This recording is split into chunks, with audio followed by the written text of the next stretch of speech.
YouTube's up. So everybody else waiting for the podcasters that don't want to watch it live. So if you're watching or listening, should I say, in iTunes, Blueberry, Google Play, and other fine podcasting applications, you will be hearing music right about now.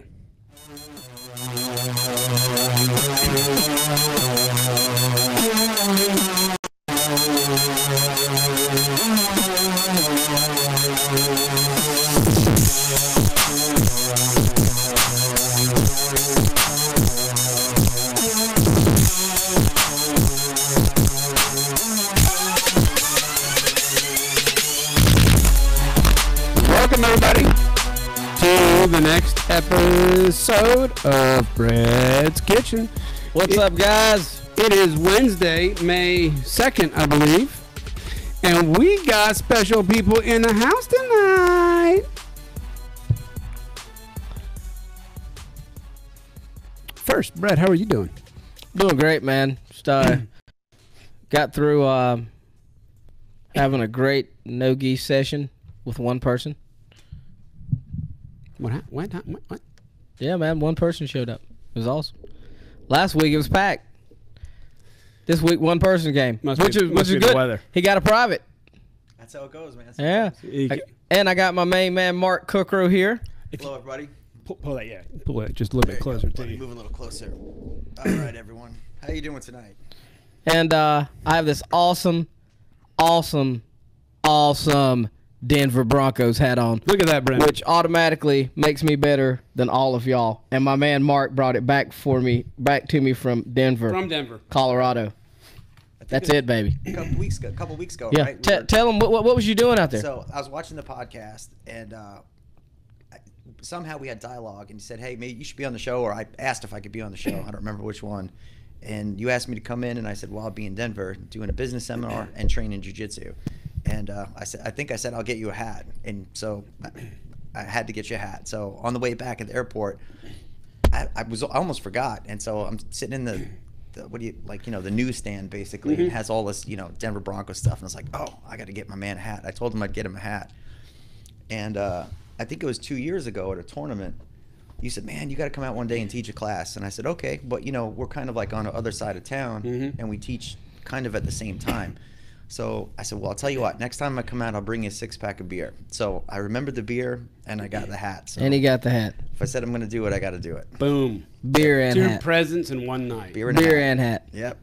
Like he's been in this building literally for less than 1 hour, and he is like 50 yards ahead of you in the race. Like it happens. I can't get That's how it goes. what's going on, man? What's going on? You got your notes pulled up? I am pulling my notes up as we speak. Oh man, dude, you're just what kind of Mark? I'm horrible. How old are you, Mark? Horrible. 48. You're 48. So you grew up in the Snoop Doggy Dogg and Dr. Dre era and all that, right? Yeah, so I grew up in a town called Elmont on the borderline of Queens Village. Okay. By Belmont Racetrack. So Run DMC was on one side, and then LL Cool J was on the other side of the highway. So that stuff started to come out like in the early 80s. Yeah. And I remember thinking like, man, this is what kind of music is this? Yeah. It was like different. Yeah. And then it started to get a buzz. And we were like, I wonder if it'll last. Well, you remember in the early 90s, like when Dr. Dre came out? Kind of. I was deployed overseas in the early 90s. So. All right, but they were listening to Dr. Dre some. For sure. Mm-hmm. They should say Dr. Dre is a dope producer. Okay? Okay. I'm not Dr. Dre. He's not Dr. You're Dre. not Dr. Dre? No. He's not Dr. Dre. I try. So he was setting up the joke, and I just... He's not Dr. Dre, man. No. Hey, so welcome everybody. This is episode 17. I think it's 16 on actual YouTube, but welcome you guys all here, and thank you for joining us. Like I said, we got Mark here. We got Slick Nick with us. We've got some awesome, nice cold beverages that we're going to have while we talk about some pretty cool stuff. Jiu-jitsu, MMA, life in general, anything that's cool, some stuff not cool. We're going to have a good time tonight. And first, I want to take an opportunity to welcome our newest sponsor, The Jerky Life.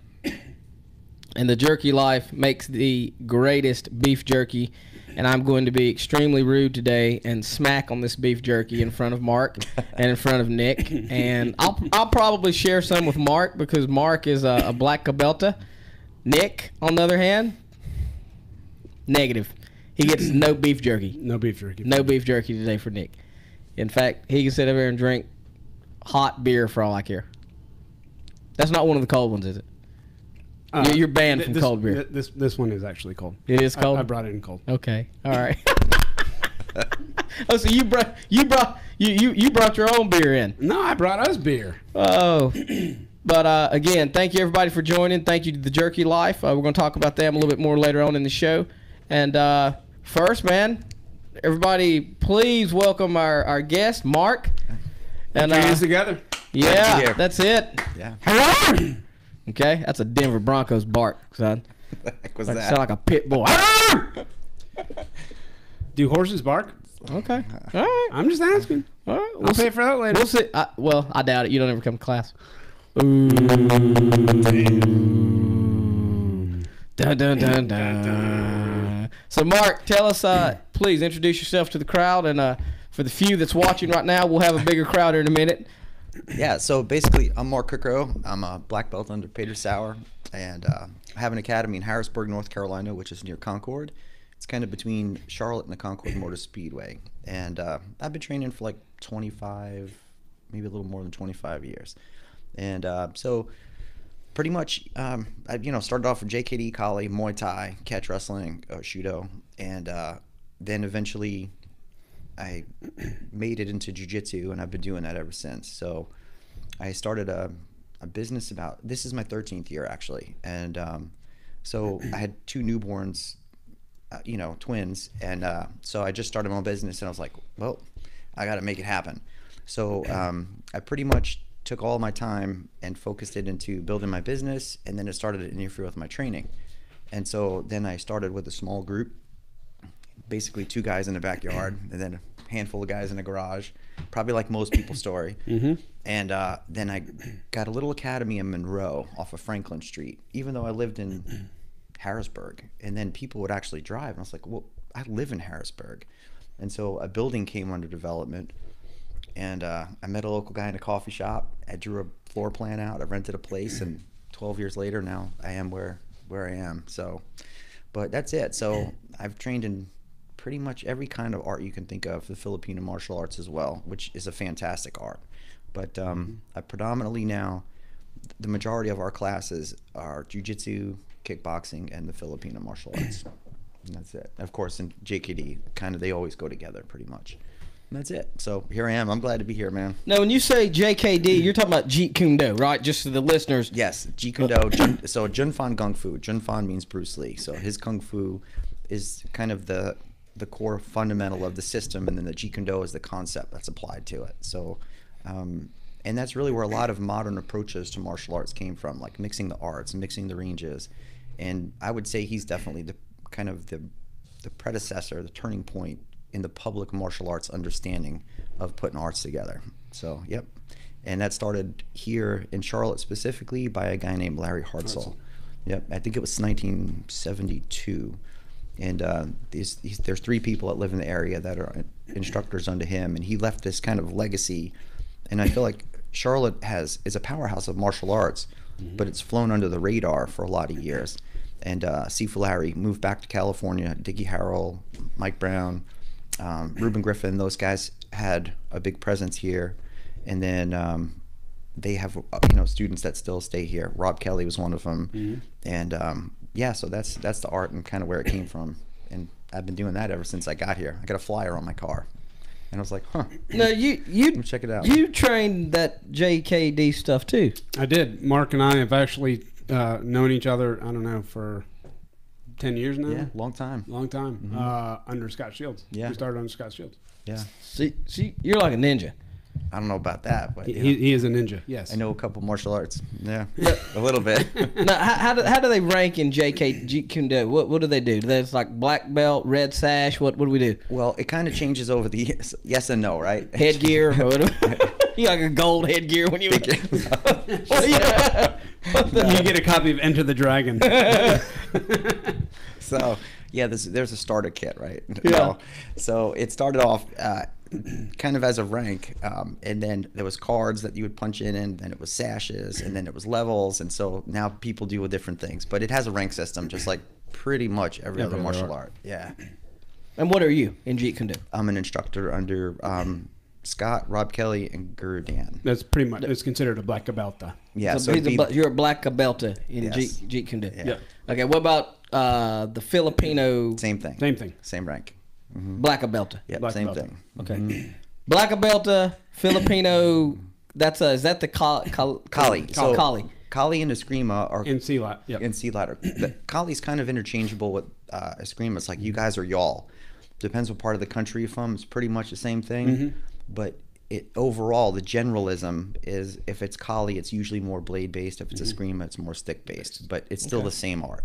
So, man, it's a good supplement. I tell everyone that's in the military, law enforcement, or older people, man, learn some Kali. And I tell all my students too, if you ever see an old person with a cane and it's nice, Don't mess with don't them. mess with them. Nick, I'm telling you.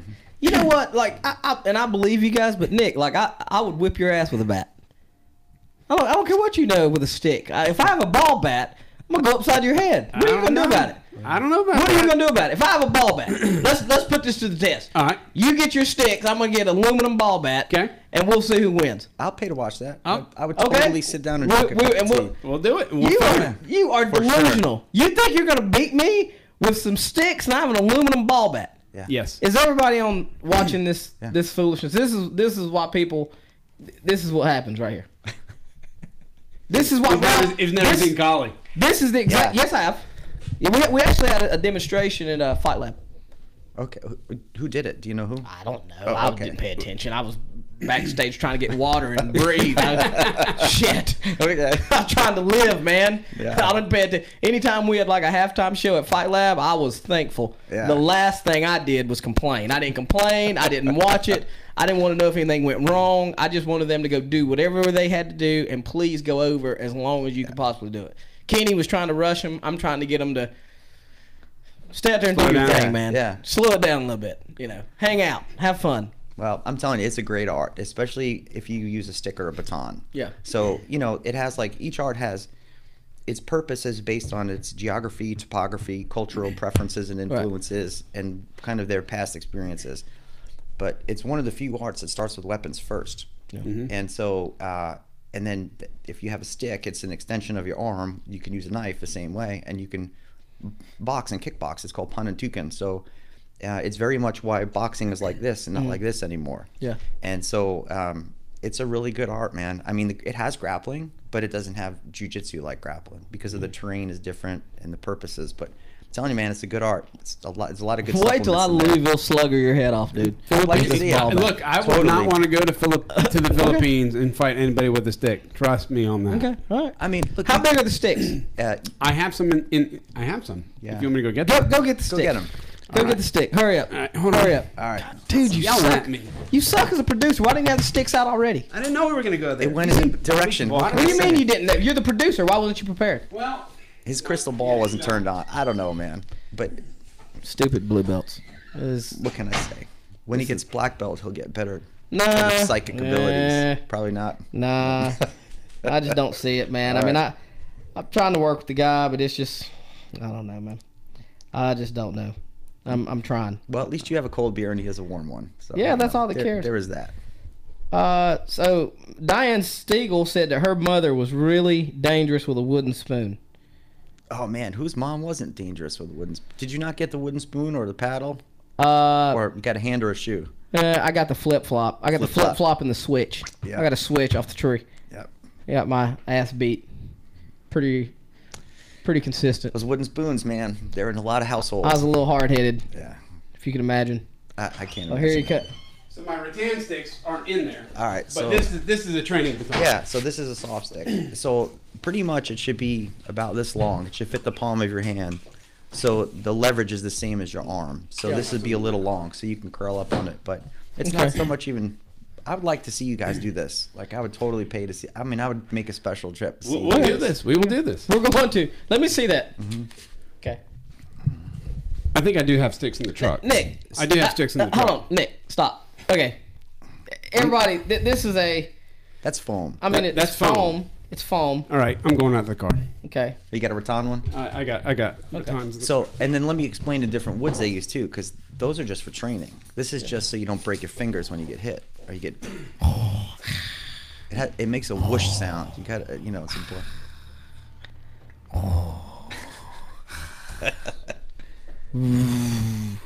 Piper, I am your father. Are you talking to John Piper? Yes. What's up, John? He's not on here yet. All right. He'll be on here later. He'll have us We up. can see it. He'll have us up in his class. All right. He has class tonight, and he always puts us up. So, man, this is interesting though, guys. People out there. So if someone wanted to train this Filipino Martial arts, Kali. martial arts, Kali. Kali. Kali. K-A-L-I. Okay, so if someone wanted to do Kali here in Charlotte, they could come to your school Yes. and train Kali. Mm-hmm. Yep. Now, wait a minute, hold on. Like, am I supposed to hand this to you in a You have to present. to? No, it's all good. There we go. Okay, all right. But this is really good for police officers too, because they learn how to use the baton, and you can take people down, choke them, restrain them with it. You can immobilize them and put handcuffs on, so it's really helpful. Yeah. There you go. So rattan is a light wood. It's in the grass family. What's it called? Rattan. Rattan. It's not bamboo. It's not bamboo. No. Rattan. And it's fibrous, so it won't even break in half. It'll fold. It'll fold. Yeah. Okay. But these are just for training. Okay. But the idea is not to really hit you in the face as much as just to as soon as you bring that up, you're going to get hit in the hands. Yeah. And it's really hard to hold a weapon with. So you're like a grandmaster at this, Nick? I'm pretty good. You're a grandmaster. I'm pretty good. You're a black belt. I'm pretty good. Not just yes, just tell the truth. Just yes or no. No, Cause like I never played baseball. I'm pretty good. So I'm like a white belt in baseball. But you come at me with that bat. But I can swing an aluminum ball bat. The first so time good. you miss that bat, I'm making sure that you're not Yeah. going to hold that bat. Dude, cross-check somebody with that. Is that what what happens. is that what you're gonna do to me? Oh my god. I'm just saying. Oh my goodness. Ninjutsu. Just cross-check somebody once with that, and they're going to have a whole new understanding of it. Yes.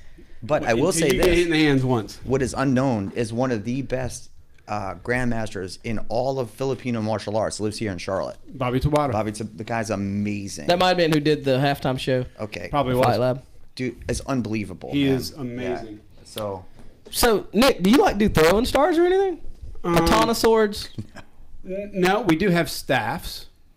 Do you have a staff in your car? I don't have a staff in my car. You have a throwing star? No. Nunchucks? Can you do nunchucks? I do have nunchucks. You can in the car? No, not in the car. All right. Okay. All right. Look, I was a big Bruce Lee fan, just like you Yeah, were. yeah. I mean, that's how we got drawn into the art in the first Yeah. place. Was wanting to see that Bruce Lee, wanting to see all that crazy stuff that he did. I mean, who doesn't own a copy of the Tao of Jeet Kune Do? okay, we'll go get one. We'll go get you yeah, one. It's a good book. It's a really good book. Okay. All right, I believe you. Look, I believe you, man. I never knock anything till I try it. The principles are the same, but I'm telling you, that's a great art, man. It's a really good art. This is an awesome art. And if viewers, if there's anybody that wants to come and like knock Nick's head off with an aluminum ball bat, You're invited. Sign the waiver, and I'll let you guys go in there, and I will laugh my tail off as Nick gets I don't know. home run. Thank you, sir.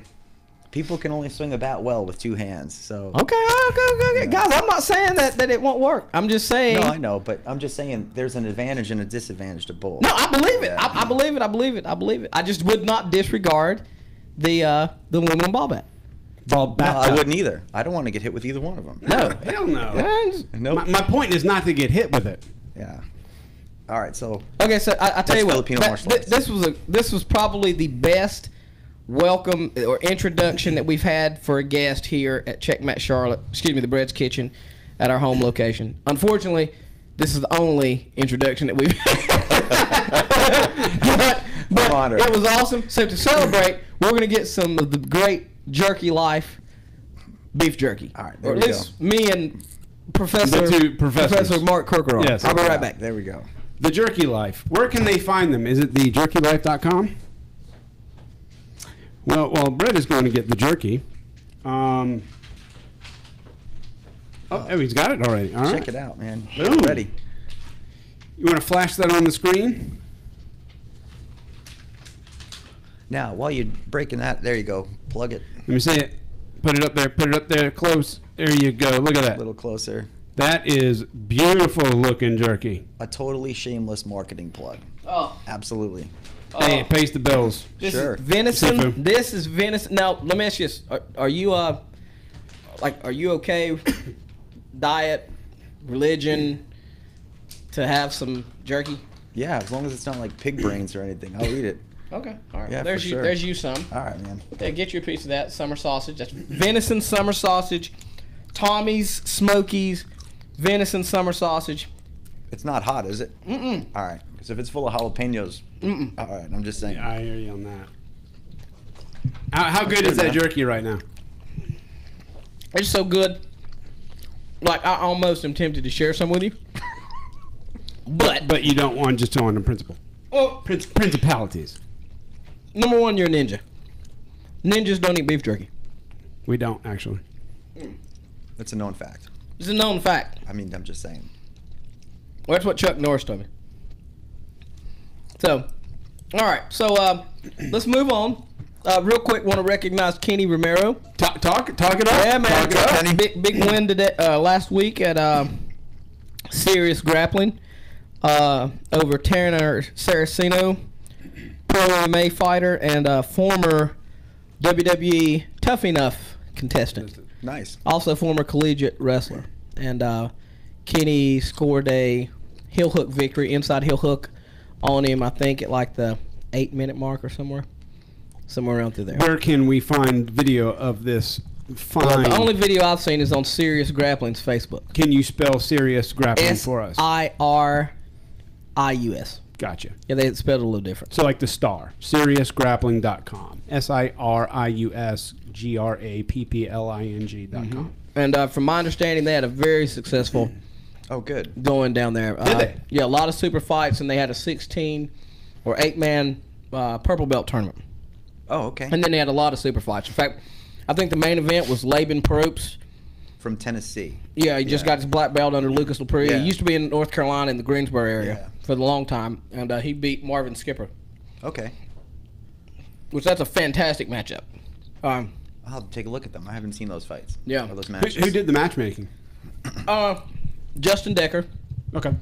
him and Josh Williams, they're both purple belts. Or Josh may be a brown belt by now, but I know Justin is a purple belt, and they're from down there in the Myrtle Beach area. So you're saying they did a good job? Oh, from what I understand, they did a fantastic job. Now, unfortunately, I couldn't be there because I had a seminar down in Wonder Boys. Mm-hmm.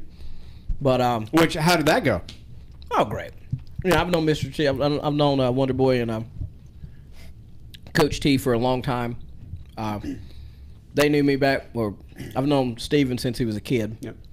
And Coach T's known me since I was a kid. Mm-hmm. So, pretty good relationship there, and it's always a pleasure to go down there with their team and their students and help them out. Plus, one of their guys, Carl Reed, I work with pretty extensively one-on-one. He thinks he conned me one time getting back into the MMA training when he had the Contender fight, and he thinks he's going to do it again. But Are you going to let Carl fight again? well, that's between him and Mr. T. That's That's not the question. The question is he going to con me back into coaching again? That's the question. We're not worried about Carl here. Carl can take care of himself. We're worried about me. Unlike you, I'm not a ninja. I can't do it all. I can't do it all. I can't teach jiu-jitsu and coach MMA. I just can't do it. I'm not young anymore. Yes, you are. I'm old. But again, congratulations to Serious Grappling and Kenny Romero. And You want to say anything about Nicole's seminar?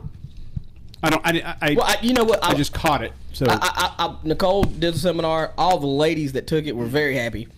Unfortunately, I didn't get to take it. I'm not a lady, so all I know is everybody was happy and they were all zoned in on her.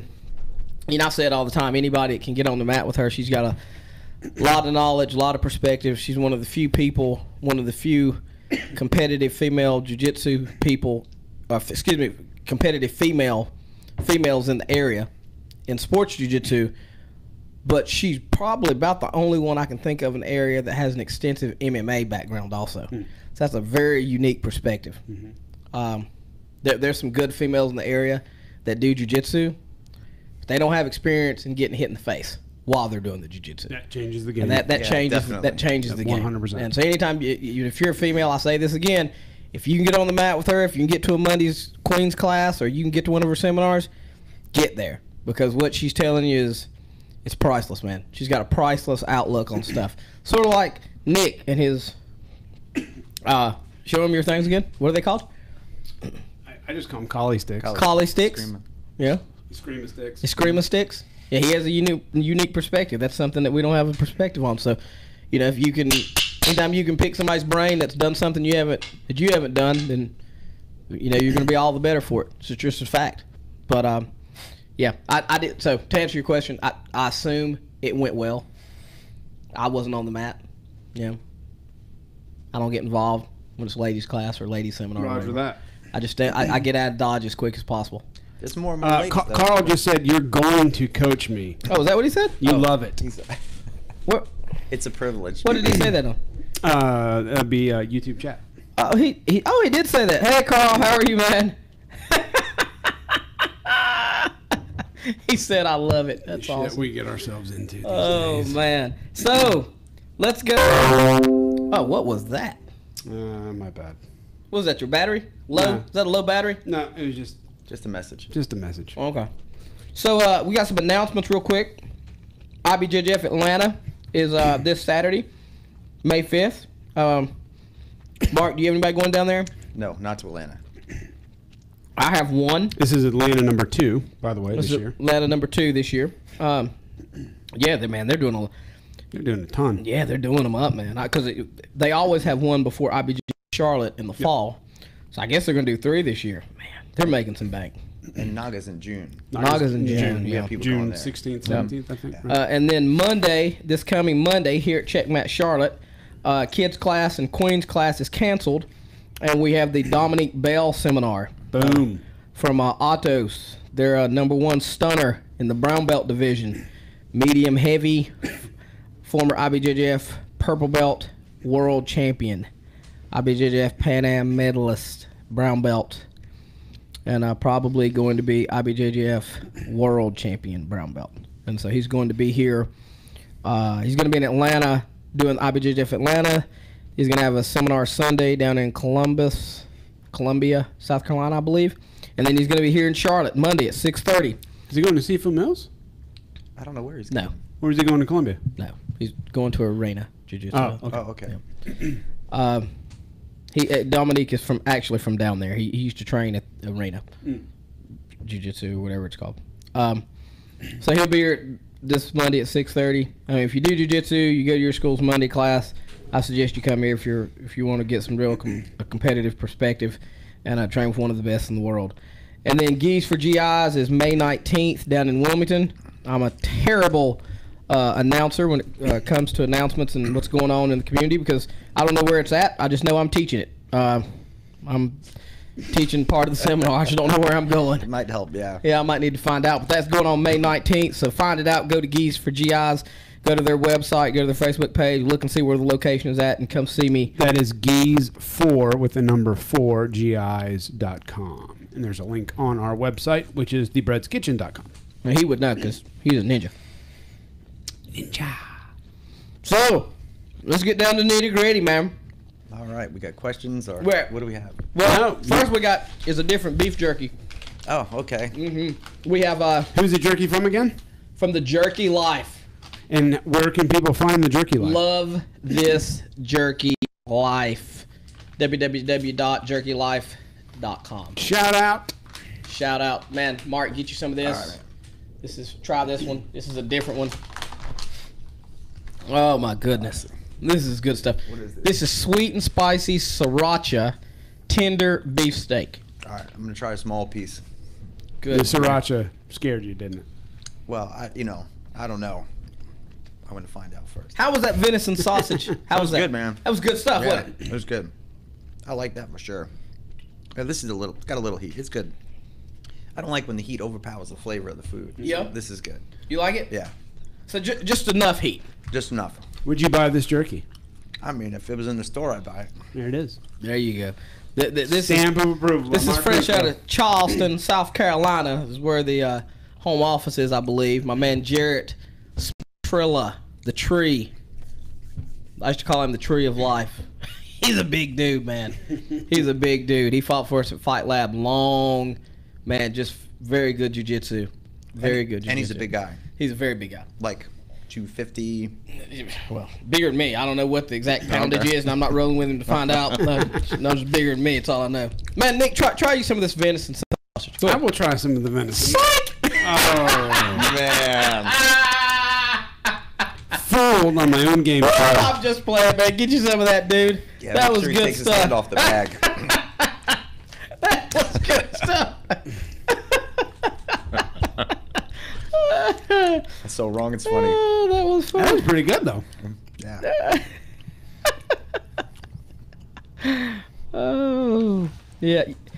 Going back to real quick to the Queen's class, Diane Stiegel, who she trained at John Piper's, and she's come here for the Queen's class. She was talking about Nicole, and she said that she breaks down technique so it's very easy to understand, and the Queen's class is not intimidating.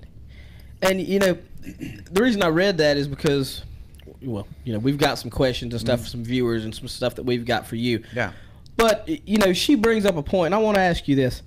As an instructor, everybody doesn't have a Queen's class. Right. Everybody doesn't have I'm blessed, to have Nicole at a high rank and somebody I can trust to, but at the same time, she's like my family. But every school doesn't have that.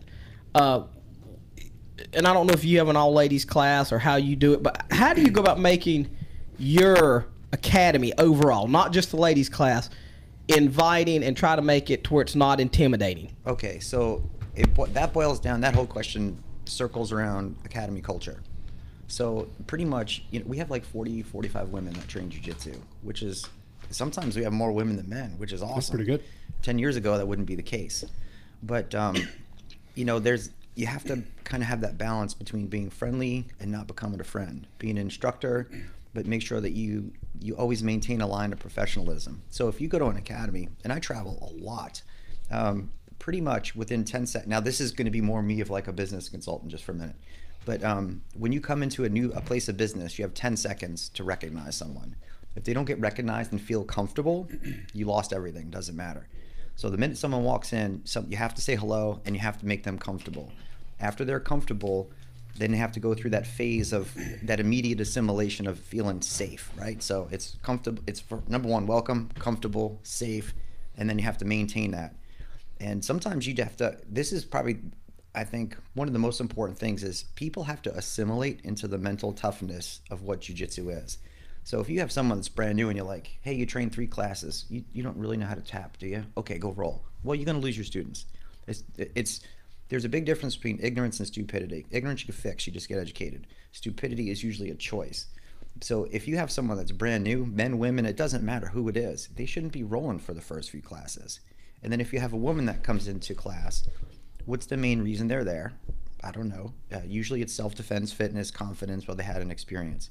You should not get in their personal space the first few times that you meet them and train, because the only person that's been in their personal space is for a very different purpose. So once they get comfortable and they know that this is just jiu-jitsu, it's not weird anymore, and then you can maintain a level of trust. And you have to monitor when people roll, and also like the conversations that take place in the lobby. If there are people like being chauvinistic or being condescending about someone or something or a gender or whatever, and people overhear that, they may not say anything, but you're going to lose students over it. So it's also the same thing on the mat. You can look, if you watch and evaluate your own rolling, and you'll see who are the people that everybody wants to train with, and who are the few that people hope they don't have to train with. And it doesn't mean that they're necessarily worried about injury, but who's going to be respectful? Because I have a wife, I have a daughter, and if my daughter's going to train or my wife's going to train, I want them to feel comfortable, like, you know what, I like going there, and he or she is respectful, and now I don't see the difference between them. But if you got to establish that up front. So to have someone like Nicole that can break it down, I don't think an academy should have women's only and men's only, because while it has a good intention, it's divisive by nature. So you're excluding everybody but one thing. So I'm much more of have a good academy, have a good culture, and if people want to train with whoever they want to train with, that's fine. But at some point, you should make it totally intentional to have everyone train with someone they don't know, because people they I don't know what that was. That sounded bad.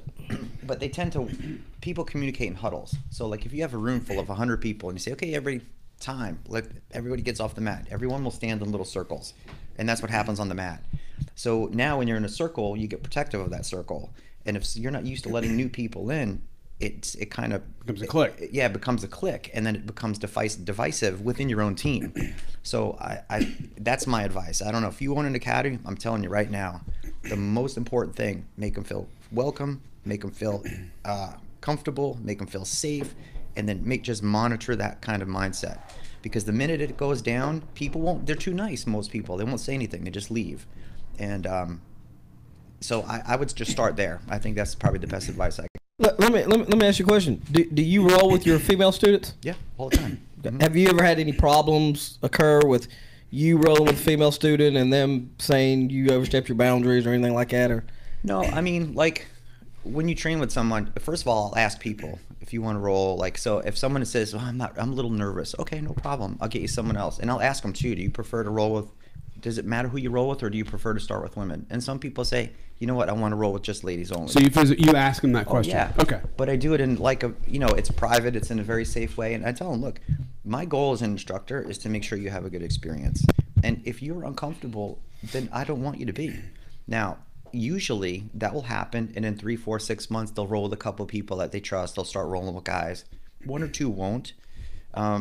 We have a woman, her name's Vicky, and she's in her 60s, and she's a grandmother, and she's got kids, and she was very intimidated, and she was like, I really don't want to like have people on. I don't want sweaty guys on me. That's like the most common thing. Yep. And I don't want someone in my space.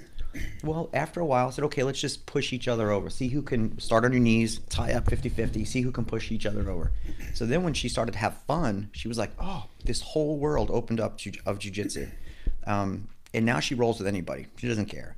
But if there's someone that is rolling like too aggressively or too hard, then of course I'm not going to let them roll with her. But now she's an inspiration to people because she got past that. But out of all the people in our academy, there are a few people that would prefer to roll with just women only or just men only. And some people don't like rolling with kids or teenagers, and you just respect it. But they both have to know that it's okay for them to speak up and not take it personal.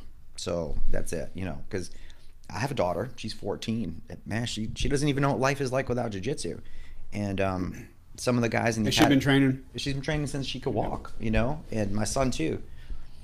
But there are people, there's a guy, Lee Lowry, great guy, amazing guy, human being. His daughter, when you have a daughter, you have a daughter, right? Mm-hmm. So someone else will tell him something, the same thing that you said, but when someone else says it, it has like a different impact, different meaning, the expert from afar kind of approach. So I would spend time with him right there, training with his daughter, and he would train with mine. And then they're like, wow, that's amazing, because it came from someone else, literally the same thing. So I don't want to be overly general, but if people don't want you to roll, don't judge them for it. Just be like, okay, that's fine, because they may get a weird vibe and you don't know why. Just let it go and don't ask them to train, But if my daughter came to me and said, Dad, I don't want to roll with him, then you're not going to roll with him. I mean, doesn't mean he's a bad kid. You don't want to roll with him. That's fine. But I would try to make sure that you go back to that circle kind of idea, and just make sure that the circle doesn't come protective of itself, and that it doesn't push people out and become a clique. I want to ask a question on that real fast, because the same thing could be applied to, say, your son. If your son came to you and said that I don't want to roll with somebody, is it because of the gender, or is it because of the protection of the gender? I find that it's rarely the gender for the guys. Some guys are like, look, I don't want to roll with a woman. And then they get like awkward, and they're like, I don't know how to say it. And in other words, you're uncomfortable. It's fine. Just say you don't want to and don't. And no one's going to force you. You're an adult. No one's going to force you to do anything. But there are people where my son's like, I'd rather roll with him or her. And there are some people that he doesn't want to roll with. And I'm like, well, then don't roll with him. I mean, that's fine, So, but usually it's kind of like you'll have people too with similar personalities and they don't click, if that makes sense. Like they're too much alike almost sometimes. Or they're adversarial in the beginning and they don't like each other, and then later they become good friends. So a lot of it is that too, because I've met people and I'm like, man, I really don't like this person. I mean, I wish you the best, God bless you, I really don't want to interact with you too much. And then as I get to know them, then I feel like, oh, okay, we're good now. So especially as guys growing up with brothers, half my friendships started off adversarial, and now I still talk to the same kids I grew up with. So I don't know if that answers the question. I kind of went in a circle, but It does. I don't let anyone train with someone that makes them uncomfortable, and that's my job as an instructor. And if I'm not doing that, or if I'm overlooking it or avoiding it, then that's my failure as an instructor. I feel obligated to do that. So here's a question for both of you as instructors. How do you how do you see this out throughout the class? Is there like an instinct that you get just being a professor for a long time? What leads you up to being able to catch these small nuances? Well, do you want to go? I don't think anyone can pick up everything, but the one thing jiu-jitsu teaches you to do is pick up on nonverbal communication. That is the essence of jiu-jitsu. So you basically, of course, have 3 types of information: audio, visually, kinesthetic. And if you watch the room and you watch people roll, you learn to read their body language very often before they're aware that they're communicating it, if that makes sense. Mm-hmm. So you can pick up on it. And if you see somebody hesitate, look, and there's someone right there and they start looking, you can tell. And so I just say, okay, you guys over here, and I'll just pair them up, and nobody has any idea.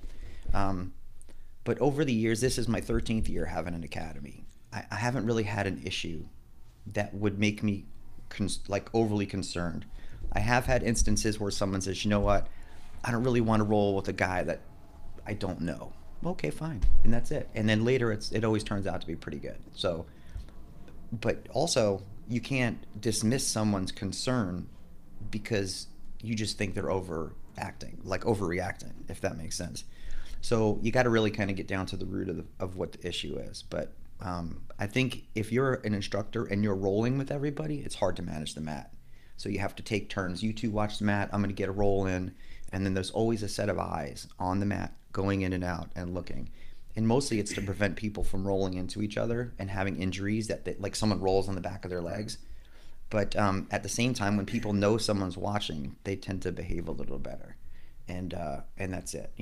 I would hope everyone acts the same way when no one's there as when everyone's there. But we're humans, so we have to do our best as instructors. That's all you can do. So, do you want to answer any of that, or? This is Sparta. Is that the answer? All right. In my academy, this is Sparta. All right. We roll like crazy people. Yeah, we can get at it. Everybody's getting the business. End of story. I used to have a different take on it, but since I had the Geese for GI seminar, a certain person gave me some great advice, and I'm living by it. So everybody's getting the business that comes into my academy. This is Sparta. The only thing I'm doing is kicking people down wells. End of story. Period. There you go. So you'll have a few good students, right? Everybody else is shield beaters. Everybody else is down the damn wall. Then the well. Now let me say on a switching gears, if you have a lion's den mentality in your academy, and that's cool. I mean, that's up to you. I can't tell you how to run your business, but you can have 10 tough guys, 3 or 4 superstars, a lot of injuries, and when life happens, they get married, they have kids, they move, their job changes. They're going to be gone, and you're going to be stuck with 6 people that have a toxic culture. Or you could have a healthy culture and have 150, 200, 300 students, and then still have a core group that doesn't eat the main student base for lunch, if that makes sense. Mm-hmm. So, I mean, that's my advice. Yeah, but in Sparta... in your Sparta, that's cool. In Sparta, we don't do that. All right, let's go. I mean, we send them out in the woods in the winter cold with one of them collie sticks, and they can't come back until they have a head. No food, no food. Just get out there. And a loincloth. Whatever you can kill with a collie stick. In a damn loincloth. Whatever you kill with a collie stick is what you get to eat. So pick one of these great questions we've got down here. What do we got? He's already, I probably answered one. One of them was, who did you start with? So I'm assuming this is jiu-jitsu. Well, I don't know. Who was your first art with, and who was it under? So the first art I learned was catch wrestling at Fort Bragg. So I was at Fort Bragg from 89 to 91. Went to the Middle East, came back, and once a week I was in the airborne unit there. So I was in the 327th, 426th, and 82nd.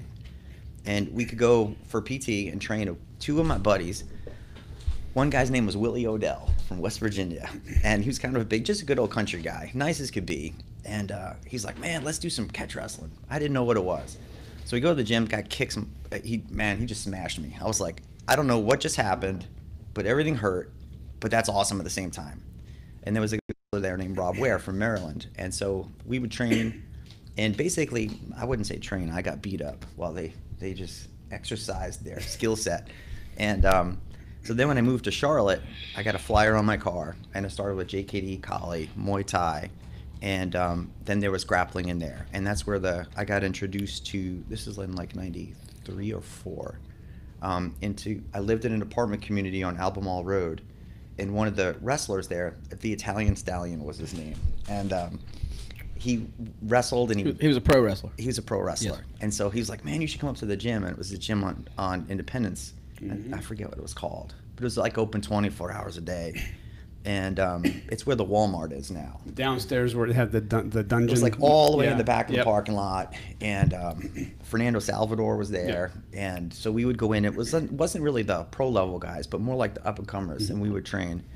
And then, of course, Eric Paulson would come here with Larry Hartzell. Sometimes he would do seminars. Sometimes he would just come out here. And so just in grappling and wrestling, so at that gym, the guys would come down from the mountains, and this guy, Dave Womack, and a bunch of people would come down from Virginia, like Mechanicsville in the mountains. Mm-hmm. And then I met Erwin Carmichael, and I knew Rob Kelly, and of course Scott, and we would all just train. So the training was kind of informal in the beginning. And then I went to Atlanta, but we would still, train. And like if you train with Sensei Eric, man, that guy's amazing. Oh my God. But he was a skinny, tall, skinny kid. And he was still fighting actively in Shudo. And I was going all over the East Coast at that point, training with Guru Dan, Francis Fong, Master Chai, and all of those guys. And there was a group of people here that we would train with in Oakhurst Park. Do you know where Central Avenue and Eastway is? Anyway, there's a park in a neighborhood back there, and we would train there. And many people come up and like challenge us and do all this weird stuff. And so being young, we just like, okay, put some gloves on and let's go. And looking back, I'm like, it's probably not the smartest idea. But my biggest experience with jiu-jitsu is in 1994 when Rickson came. So he did a camp at the Grady Cole Center, and I'd watched the UFC, and I was like, man, this is cool. I don't really understand what Royce is doing, but it looks cool, and the guy keeps winning. And he did an interview, and he said, man, if you think I'm good, you should see my brother. And I was like, well, I got to see this guy. So Rickson had a 2-day camp at the Grady Cole Center, and I went with a bunch of friends, and some guy challenged Rickson, some big guy with a singlet on, and Rickson choked him out. And Rickson said, there's 3 things that should happen from the guard: a Kimura, a hip-up sweep, or a guillotine. And you should always have one of those 3. So the guy was like, I don't think that'll work. And he's like, no, it'll work. And if you've ever seen like the confidence he has, he's like, it'll work. And it's not even a question. So the guy was like, I don't think you can do it. So they were rolling, and he choked him out and put him in a guillotine, and the guy rolled over, and he's like, okay, so we finished training. And then we all line up, and then his wife Kim, he had a brown belt there, and I think someone else. And they started picking people out of the crowd to roll. So he goes, you, come here. And I was like, look, I didn't know it was me. So he goes, come on, let's train. So I'm like in awe of him. And he goes, I'm going to choke you with this hand. And I was like, okay. Well, I didn't really know. So he was being very gracious, and he lets me, grab him, and he lets me get around his back, and he lets me get on his back, and he stands up, and now I'm like trying to stay on his back. And he goes, okay, man, you ready? And I was like, off. Next thing I know, he had me in the mount, and he had his arm around my neck, and he choked me, and I was like, I don't know what you did, but that was awesome. And I've been training ever since in jiu-jitsu. So after that, I would go to Atlanta on business. I was in multifamily real estate, and we would do like due diligence on properties and inspect them. And I saw this little alligator logo was green and orange, and I was like, jiu-jitsu, like no way, like real Brazilian jiu-jitsu. And I was like, huh. It was Jacare. So I went in there. It was a little place, man. It wasn't that big, and he was like speaking in as best as he could, and he was like, oh, come in, it's okay, yeah, come try a class. I don't know if I paid him $20. I don't know what I paid. So we go through class, and I'm like, dude, man, he wore us out. And he's like, okay, roll. And I'm like, okay, I don't know anybody. I couldn't really communicate too well. So I rolled with some of the guys, and I did well. And I remember one kid I swept, and I got him in the mountain and based out, and he goes, and he taps him on the shoulder, and he goes, okay. And he called the kid out from the back. I don't know who the kid was. Man, that kid wrecked me over and over and over and over. And I was like, man, that is awesome. So then I started training with him for a long time. And then he moved again, got a bigger place. And this was before Alliance even that I know of. It looked just like the Florida State Gator logo. Mm-hmm. And I think I still have a flyer in my office. I keep all the old stuff. I got the original page of curriculum that Hickson gave me, the one that Jacques gave me, the one that Pedro Sauer gave me, all of them. And probably frame those one day. I'm going to frame them, man. I'll probably scan them. But you know, what's interesting is years later, I look at all the techniques and all the fundamentals are exactly the same. And so I started training, going to Atlanta all the time, then started traveling all over. And so now, was you living in Atlanta and training with Jacare? No, I lived here. You live here? And I drove there. Okay. How often did you get to train? Every couple of weeks I would go down. Okay. And then it was like once a month, and then it started to slow off because I was like, man, I'm getting tired of driving all the time. And then we would go with a group of people and then come back, and then we would have people come in and do seminars. And then I don't remember the exact time frame. Then we had kids, and I took some time off, and then some people moved into Charlotte. And all the time I kept hearing about this guy, Pedro Sauer. And they're like, man, you should train with this guy. He's like your size. And, you know, during that time, I had been going around the local grappling circuit and training and doing some competitions. And a promoter from Japan was here, and he wanted me to like go to Japan and compete. And I was like, dude, I'm getting married in like 6 months. I mean, you should have saw me a year ago. I probably would have went. And so I stayed here, and then I got married, and we had kids, and I didn't train for like a year and a half, maybe 2, because I had twins. It was like there was no sleep. So once they got old enough, I was like, all right, in the carry, I'm going to start training. So my business took off and started to interfere with my training, my desire to train. So then I started training like 2 people in the backyard. Then we moved to the garage with a space heater. I'd have to buy a space heater every couple months because the cord had burned up. And then I got a place in Monroe, and then I got a place in Harrisburg, and then it started growing. And then the landlord wouldn't knock the wall down. I was like, man, his name was Howard. I said, Howard, we need to knock the wall down. There's nobody there anyway. No, when was this? This is like 13, 14 years ago. Yeah. So we've already moved from like 94 to 2000 something. I don't remember the specific dates, but I remember meeting Hickson. I don't even know the date, but I think it was 94. And all that time, I was going around with Scott, Erwin Carmichael, Doug Bradford, Rob Kelly, all the local guys here, some of Larry's guys that was still around here. And we would go to like, with Erwin to the firehouse. There was like daycare center. Firehouse Subs? No, man, a real firehouse. Oh, okay. And so we'd roll the police officers and all of his friends, and then there was like a daycare center in Mint Hill we would go to, and we would train all the time. It was like a lion's den, man, and it was rough. Actually, Erwin Carmichael gave me my first cauliflower year, and he had me in case of Katami, and my ear was folded over, and I just felt a crunch. And next day, it was like this. So I went to Dr. Istwanik, the UFC doctor, and the guy ruined my ear. So twice. So then I had to go to a family doctor, an ENT in downtown Matthews actually, and he fixed it in half an hour. And then I'm sorry, I kicked the mic. It's okay. So now it's hard and solid, and I don't get cauliflower ear anymore. But he still pinches this shit. Yeah, I mean, so it's like, I mean, if you got it, that's cool. I would prefer not to have it. And then I've never gotten it. You never. I've wrestled all my life, and I've never gotten cauliflower. Huh? Never. Just once. And I used to wear headgear. I didn't like it. But never wore headgear when I'd wrestle. You never practice. Did? No. You can't. Never. I mean, it's good, but you can't hear in it, man. Right. It doesn't do anything. I just never. I don't like it. It's always they like never on made my us face. Why did they make us wear it though? I never understood that. School regulations. I mean, yeah. They got to feel good about it. Everyone wants to feel good. I guess. I don't. Even back then, it got to feel good. So put some ear pads on them and call it headgear. I guess. I get it. So. But to go back, I would say my training started in 93. Jiu-jitsu started in like 94. Trained for a lot of years. Took a little time off. Trained again. Had kids. And then this is my 13th year. And I I met Pedro in Atlanta, and he was teaching a class, and I was like, man, this guy. I mean, I've seen people teach jiu-jitsu, and I've been with a lot of really good people, and some people are really good and they can't teach, and some that are maybe not so good, but they're amazing instructors. And I was like, this guy's both, and he's like my size. And I said, I don't care what it takes.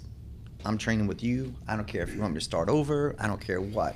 I'm going to become an affiliate, and I'm training under you, and I've been training with him ever since. So I don't know if that answers the person's question. But I mean, they wanted to know, who did you start?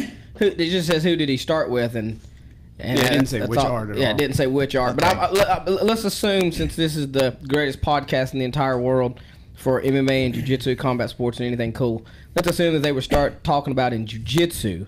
And I would assume when they said who did you start with, I guess they meant who did you start with on a regular, consistent training basis. The most consistent would be Pedro Sauer. Pedro Sauer. Yeah, everything else was me traveling somewhere. And when was that? 12 years ago. 12 years ago? Pretty much. That's what, 90, that's 2000 and... It's 2006. Whatever, something like that. 2006. Around there, yeah. Yeah, okay. All right, cool. I don't memorize dates like How did you... But you still had to travel to train with him.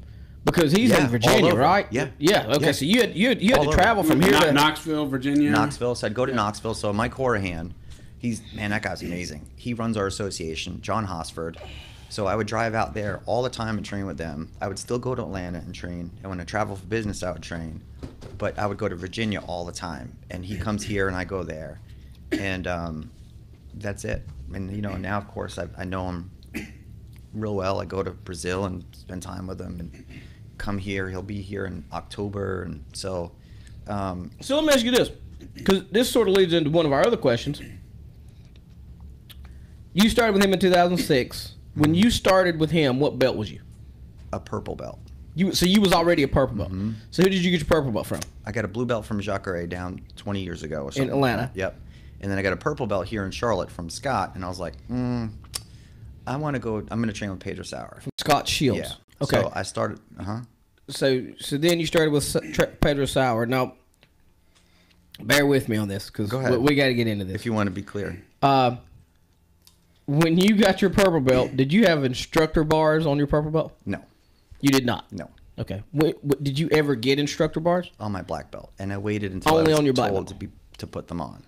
Okay, so when he handed you the belt, it just had a black bar on it. He handed me a black belt with a red bar. So Well, you had the red end bar, but it didn't have any no, you ends don't. on You it. don't get a black belt with those. Okay. Right. So there's. You want me to get into this, the whole belt thing? Yes, please. Okay. So Whoa. To be clear, you're Pedro Sauer. Can I finish? Sorry. Thank you. Appreciate if you would interrupt me. The black belt, okay? Black belt. No, not black belt. A black belt. I can say black belt. You say black belt. Black belt. All right. Okay. Thank you, sir. So go ahead. So you're giving, for the listeners, so nobody sends like a goon squad down here. All right. You're giving your version as you understand the instructor bars, the ranking system under Pedro Sauer, and how it's been given to you and how you understand it. And I'm going to give it in general, the way it was intended in the very beginning, and how it is now for me under Pedro Sauer. Okay. Does that make sense? So I'm not. Yeah, there you go. I'm not criticizing anyone. Okay. I'm just explaining how it started in 1967, Right, and where it is today. Okay. Right. Okay. So if anyone takes offense to this and thinks that like Mark Cukro is calling your system bullshit or what No, you do that's not it. bullshit, I just want to make sure everybody understands that he said it. But go ahead. All right. So now that I'm under the bus, okay. So in basically prior 1967, right around there, jiu-jitsu had two belts, white and blue, right? So it started originally from Jigoro Kano, who took jiu-jitsu and made it into judo, right? And then it was two belts. And then in Brazil, when Maeda came and he taught Carlos, and Carlos taught Helio and his other brothers, then it was a white and blue belt. And the blue belt was an instructor, and the white belt wasn't. And then in 1967, the federation was formed, and they came up with qualifications. And actually, I have a copy of the book in Portuguese in my backpack for you, and I'll give it to you. So it's excerpts from that book. So I will have a book. Right. Okay. But it's in Portuguese, so I can get it translated. The lady in my office that manages my office is from Brazil. I'm taking Duolingo. So, well, there you go. It's like I'm technically black belt in Portuguese. I mean, you get some words down, but the context is hard. So basically, Oi. after that, they started with the solid belt colors, and there was, that was it. And then later on came stripes. And so the way that most of it is formed is it's not intended to be as strictly adhered to as many people would like it to be. You can be if you're part of the federation, right?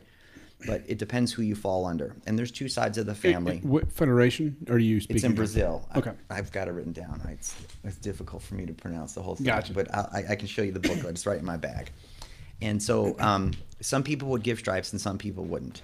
But you didn't get an instructor bar until you were an instructor. And then you get a black belt with a white bar. And that means you're just not an instructor. That doesn't mean you're anything less. It just means that you're a competitor that you don't know how to teach, or you don't teach, or you haven't been through the program. So there's no negative aspect to any of those belts. You get a white belt for a year, or a black, but sometimes you get a solid black belt for a year. Then you get the white bar. Then you get the red bar.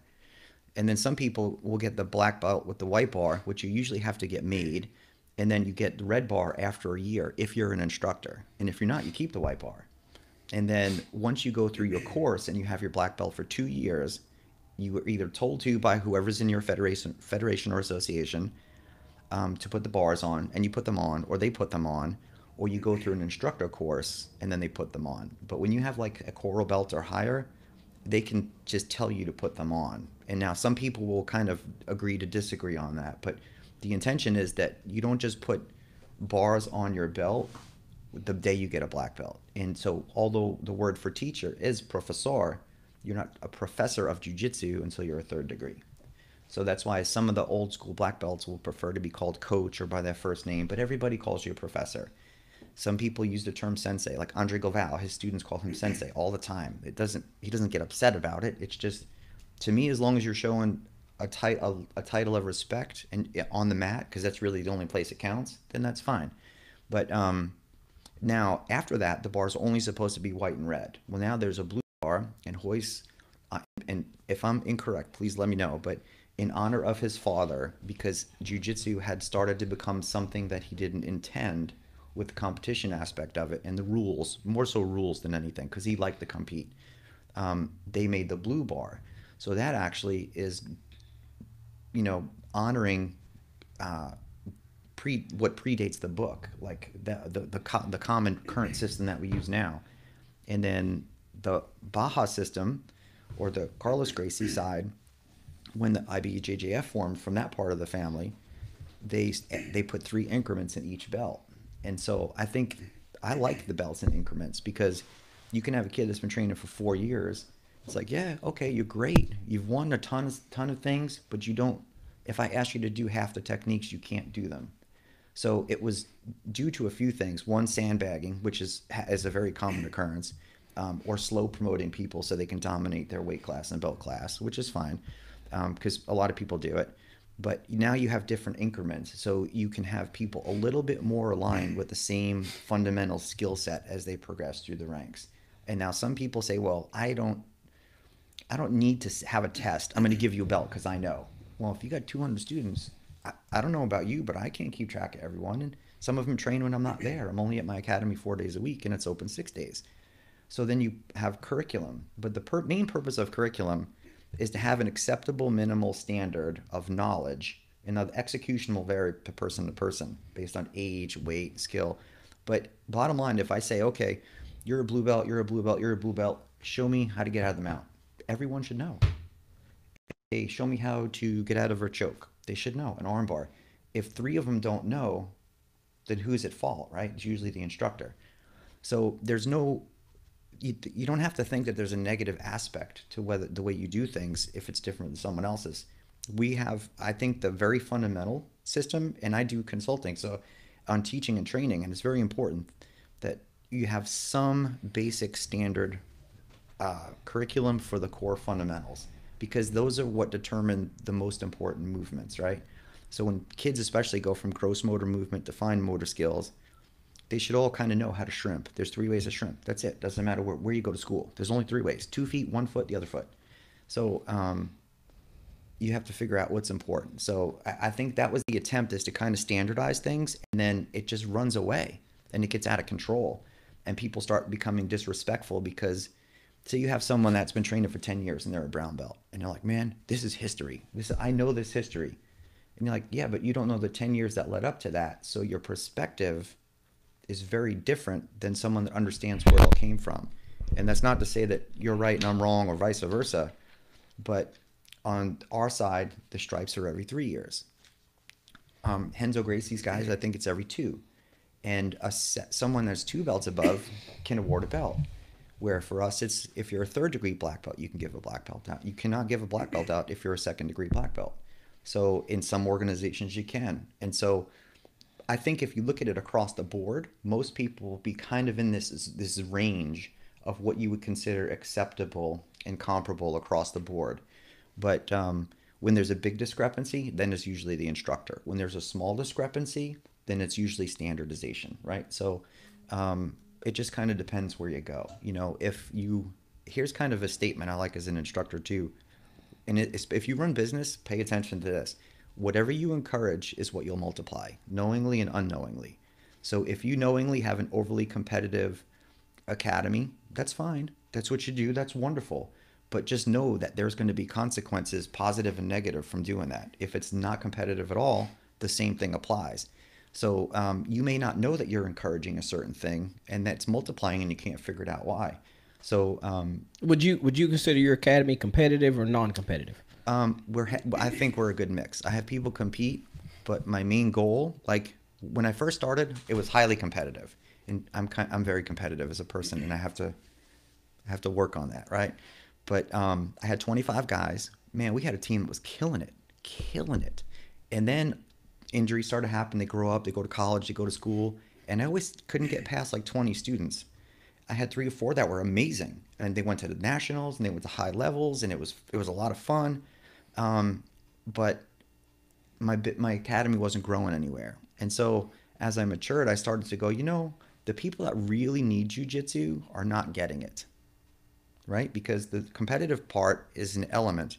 Like if you do, my son got picked on at school is a good example, on the bus. He said, man, I don't want to hurt anybody because you told me jiu-jitsu is not fair. I was like, okay.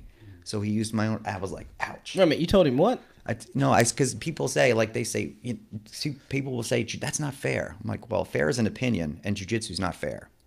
So it's not your fault if someone didn't train, but I don't want you to maliciously injure someone intentionally because you know jiu-jitsu. You should use it to defend yourself and then take care of business. And I mean, take care of it. But it should start off verbally first. For the record, I told Eddie, don't come home if you lose. Okay. And kick him down the well. Because this is Sparta. Okay. Go ahead. Continue. So I said, all right, let's do this. He said, what kind of jiu-jitsu can I do on a school bus? And That's a good question. I said, well, what do you think you shouldn't do? He said, go to the ground. I said, exactly. So there's it depends, right? It's like all martial arts. If you understand the purpose of it, it's easy to know what to train. If you prefer a set of rules, that's what you'll train for. If you don't like no leg locks, guess what? You're probably not going to train them very much. If you like leg locks, you're probably going to train them. But if you train them too much and you don't work on the guard, you can have a weak guard. If you train on no leg locks, you have a strong guard but no leg locks. So you have to kind of balance it all out. So once the academy started to grow, I never lost a competitive element, but my focus now is on helping the community at large. Kind of because the first 30 years of your life you learn. The second 30 years of your life you earn. And then the third 30 years, if you make them, is what you return back to the community. So I like the competitive aspect of it, but it's not for the public at large. So if you want 20, 30 guys that are tough as nails, mean, they get medals, keep it like that. Make it a lion's den. But you can also do that and have another element that affects the community at large, because there's a social aspect of jiu-jitsu. And if you feel confident, you walk different. Your nonverbal communication says you really shouldn't pick on me a lot more than if I'm timid and weak. And so I can see the result in my own school system because I live in a small town. So I kind of went off on that, and to come around full circle, don't really be too judgmental about people's other belts. But if an 8th degree black belt says, I want you to put stripes on your belt. You're probably going to put stripes on your belt. Who are you to tell them, right? Oh, I don't deserve a black belt. So you're questioning the judgment of someone that's done jiu-jitsu for 40 and 50 years when you don't even have a black belt and you're telling them you don't deserve one. So we passively like insult people and don't realize it for the sake of the art. And then it bleeds over into our business because I want to keep the art real. I've never met unreal jiu-jitsu if you put it to the test. I mean, so get out there and roll. Someone's going to tap. One of us, I don't know who it is, but man, you got to get at it, too, in jiu-jitsu. It's not all passive. You can train and slowly develop, and then sometimes you're like, man, let's go, get at it, get some. And one of us is going to get submitted, and we're still going to be good friends after that. But the culture you need is, if you and I roll, and you kept me in an armbar, and I'm belly down, and I can't tap, do I know that you'll let go and say, why didn't you tap, or will you rip it off and say, I should have tapped when I couldn't? That's an important distinction to have at your academy. So if there's a lot of injuries at an academy, it's 100% the instructor's fault. If there are rare occasions like, fingers, digits, once in a while someone gets a sprain or something is a little worse maybe, then that's the nature of the art. But if people are constantly coming in ailing, aching, it's not good for the academy. It's whoever owns the business. It's your fault, 100%. And if you think it's not, it is. And so, I don't know what advice I could give, but you will never become successful by hanging out with people that are unsuccessful. Like if you hang out with four millionaires, you'll be the fifth. You hang out with 4 bums, you're going to be the fifth. You hang out with 4 unsuccessful business people that are negative, bitter, angry, and cynical and judgmental, you'll be the fifth. If you hang around 4 people that are positive, enthusiastic, encouraging, organized, that get it, you're going to be that 5th person. So pick your company wisely, because everything you put in your mind comes out in your life. And if you learn to not even listen to the negativity, it can't even enter your brain to change your behavior. So that's kind of my advice with that whole thing. But the belt started off in 1967, and then after that it just kind of drifted. So you have 2 things. The purists, right? Oh, it wasn't like that for 100 years. Okay, what has been? What is the same? You're trying to make an art pure that was never designed to be pure in the first place. Everything is designed to evolve, and every system has designed obsolescence in it. So if, say you have a bunch of 10th degrees, the highest you can get is 9. Well, who's going to promote someone to 10th? They only get 8ths, and the 8ths only get 7ths. So either the art completely changes, or you have a consensus council award people to that rank. So most of the martial arts are set up to kind of like become self-obsolete after a while and restart. So, I mean, that's just my input. I don't know if that answered the person's question. That was the most politically correct, nice answer I've ever heard in my entire life. That was good. That was awesome. Yeah. That was fantastic. Do you have anything to ask off that? Nothing. Because I think you're the one that got him started. I'm good. Yeah. I'm speechless. We went deep on that one, man. All right. Okay. Who would win in a fight, Brock Lesnar or Pedro Sauer? Wait. I do have to object. Who's Brick Lesnar? Brick. Well, I typed it up, and I think it was a typo. I mean, I was just copying and pasting. But what? I mean, so let me address that question. When I hear this, because my kids ask me this question, who would win in a fight? What's the best thing you ever? I don't think that way.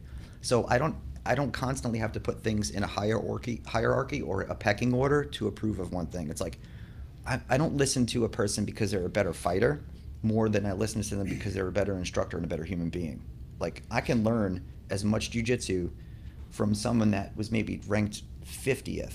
I could probably learn more if they know how to teach it and they're a better human being. I get attracted to better human beings because people that are excellent and cynical and bitter and negative and narcissistic, they don't ever last. They're a flash in the pan, because you can reach excellence once. It's easy, but to maintain it for a long time, that's what I want. And that's what I like about Master Pedro. I'm a privilege to present his art and represent it in his name, because he's the most humble, honest, sincere human being I've ever met. We were at an academy, someone walks in, he's like, hey, I'm Pedro, it's nice to meet you. It's not like, hey, I'm Pedro Sauer, look at me. They didn't even know he owned the place. They didn't even know who he was. So you can always learn from excellent people, but you can't always learn from skilled people, if that makes sense. And there's a difference between the two. And if someone doesn't get that, then... There's going to be a lot of quotes I'm going to have to take out of this one. So wait a minute. You didn't answer the question. No, I didn't. You got to answer the question. Here's the thing. You jumped around. Who would you pick in a fight? Brock Lesnar or Pedro Sauer? Okay, listen, I've already seen what. I mean, obviously, right now, Brock Lesnar in would their win. prime, Brock Lesnar would. Okay. But, you know, if age and was even close, I'm going with Pedro every time. Okay. I know what he. I've So rolled with in him. their primes, you would if you could take Brock now and rewind, take him back into Pedro's past. Yeah. When Pedro's in his Yeah. prime against prime, you're I saying mean, Pedro. That's kind of like you would asking pick Pedro. but it's like yes. My answer is Yeah, okay. yes. All But right. it's like asking who's better, Muhammad Ali or Tyson. Well, if you ask, they'll say the other one's better. Yeah, but if The label this, off, this man. hack, no man.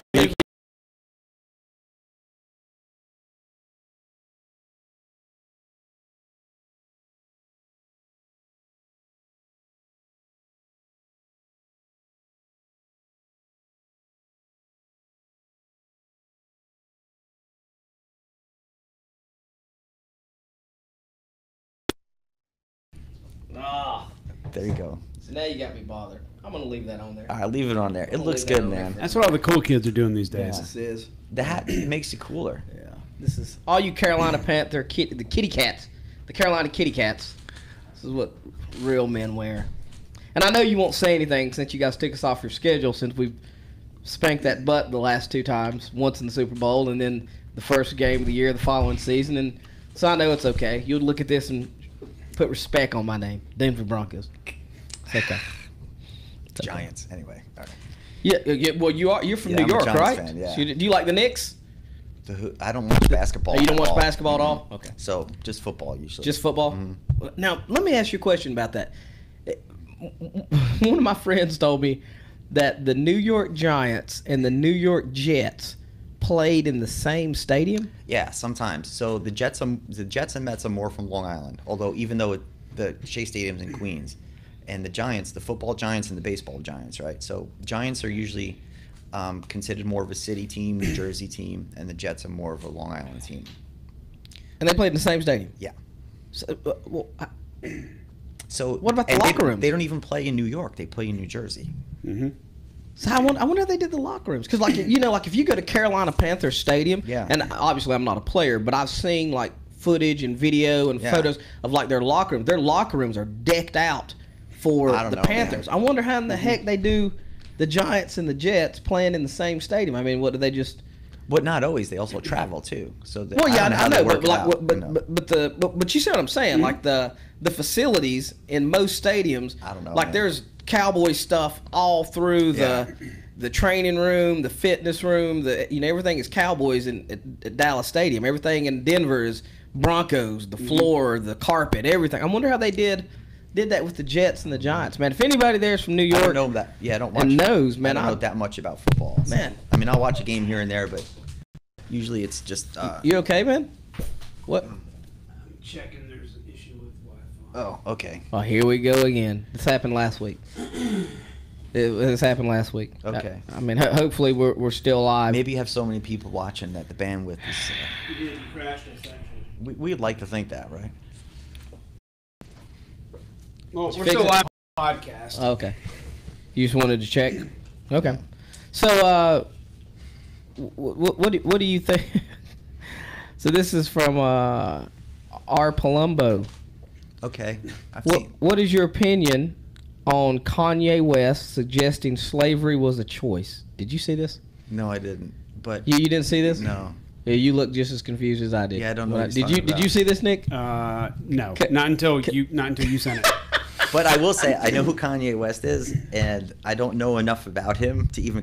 I don't watch anything he does. I know who he is, but that's it. I don't. Well, what would you do if you was out eating lunch at Chipotle and one of your friends sat down with you and said, "Man, you know what?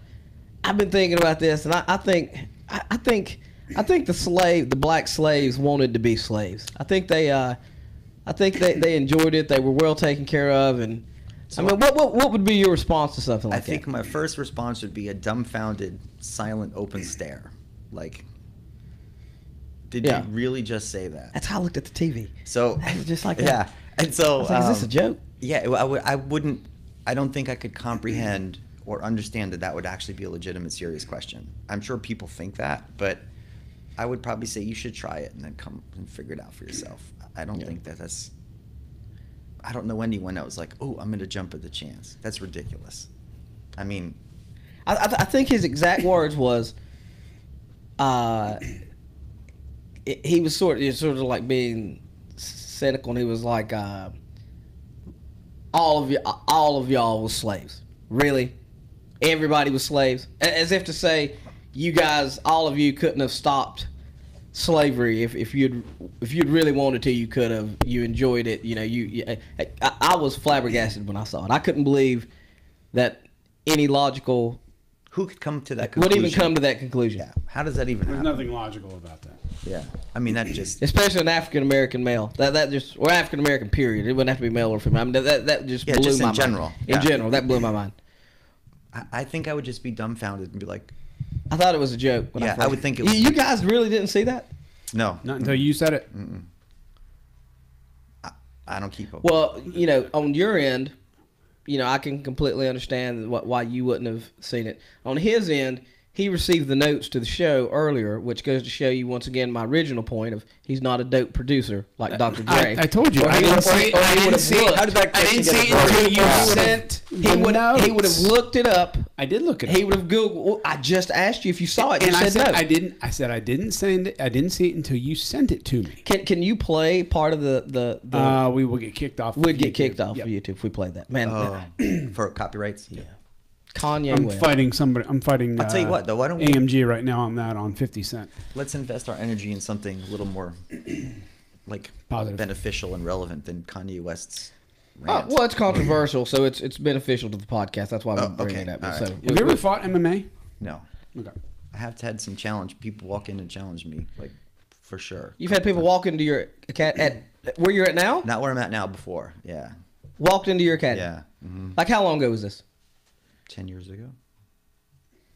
In 2008. Yeah, just locked the door. People walked into your academy. Mm-hmm. So one person when I was and then in Oakhurst Park when we would train there. Yeah. These guys we would do like poly, whatever we're doing, training, kickboxing, JKD, and these guys would walk up and do these like splits and kind of like exercise and yell kia, and then be like, I don't think that stuff works. And I'm like, the dude, you just walked up to us. We're training with a group of friends. Mm-hmm. And I'd be like, okay, put some gloves on, and we would just go at it. And once I had to take a knee once, but it was like, what are you doing, man? They just get beat up. I mean, damn. You know what amazes me about that is because when I first started catch wrestling in Nashville in 2000 with Johnny Husky and Billy Wicks, we would have people come in and challenge us. But I could sort of get it back at that date because the UFC was still fresh and so I sort of got it. But in 2008, mm-hmm. I was already down here in Charlotte. Oh no, I wasn't in Charlotte, but I was active in MMA. I was training, I was fighting, and I was helping train the fighters there at Team Husky. And in 2008, the secret of the UFC was already it was out of the box. Yeah, I mean, I just couldn't imagine. Yeah. Anyone walking. I'm telling you, so the guy came in, actually two, and once a girl did too. I'll tell you that story. So a woman, not a girl, but so this guy came in. He's like, I do Taekwondo. I was like, okay. So he's like, I want to spar. I'm like, you want to spar? He's like, yeah, I don't think this stuff works. I was like, I'm pretty sure it does. And I'm like, I really don't think you want to do that, man. Why don't you watch a class so you can see a spar? And I'm hoping that the guy's going to come to his senses, and he doesn't. So when everyone left, I was like, okay, get your gloves. Beat the guy, took him down, stayed on him. And then he said stop. And I said, you're not letting you up until you got to cut it out if I let you up.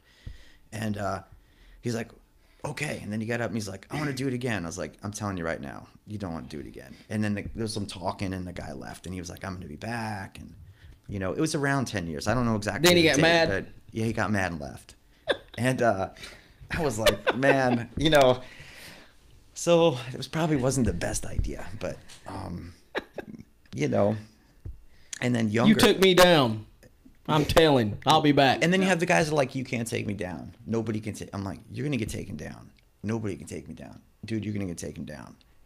And I don't know where that mindset comes from, but you know, I've grown up a little more. I don't do that kind of stuff anymore. Just take a class and go train. Have you ever you ever have any people like come to your school now and like want to roll with you and want to roll you up like sushi and Like it's a title shot? Yeah. Not so much anymore. When I first started, yes, people came from all over the city because I was a purple belt that started a school, and so people would just come in, and some people were really cool. Like I remember. Joe Carroll came and was like, "Hey man, my name's Joe." I was like, "Okay, cool." So we trained, had a class. We had a good training session. It was awesome. He's a nice guy. And then have a guy that comes in, and they don't want to tell you who they are or where they're from. They just want to train, and they just, boom, that's it. They just go, and it's like, okay. I mean, you know, I didn't really expect you to do that, but okay. And you know, I don't know what it is, but it happens. It doesn't happen so much anymore. The last time was like 2 or 3 years ago. Somebody came in, and they're just like, you know, I don't think so. There's two ways. One, that is their goal, or two, they don't know how to roll and they get a little nervous because they bump hands with someone that's a black belt and they get kind of, you know, anxious. And but I do remember this one guy. So we're sitting Cesar, kneeling, boom, and he's going, and he's like breathing, and I'm like, dude, what are you doing? And he's like, I'm getting ready to roll. And I was like, who? And he was like, you. And I was like, oh my God. And I was like, what? So there are occasionally those guys. I don't have an abundance of those stories, but guys used to challenge us in the park, in Oakhurst Park for sure. And that was not an uncommon thing. And then a couple people would come in at the new place. This place, not so much. But I did have a woman come in once. And she comes in, and it's like 20 minutes, 15 minutes before the end of class. And there's like 30 people on the mat. So I said, hey, how you doing? My name's Mark. And she goes, I have a third-degree black belt in Taekwondo. I was like, oh, okay. Well, my name's Mark. It's nice to meet you. There was no reason for her to say that, right? So she puts her gym bag down, and I'm at the edge of the mat. Have you been to my place yet? No. Okay, so the mat ends in the lobbies right here, so you can stand on the edge of the mat and talk to everyone in the horseshoe shape in the chairs at the lobby. So I'm like, okay, and she goes, nobody can keep up with me and compete with me at my academy. I need someone that can actually challenge me for once. And I was like, I'm pretty sure you found the right place. So I said, do me a favor, lay down. This is the mount. I'm sure you're very skilled. Let me put my hand on your collar, bridge.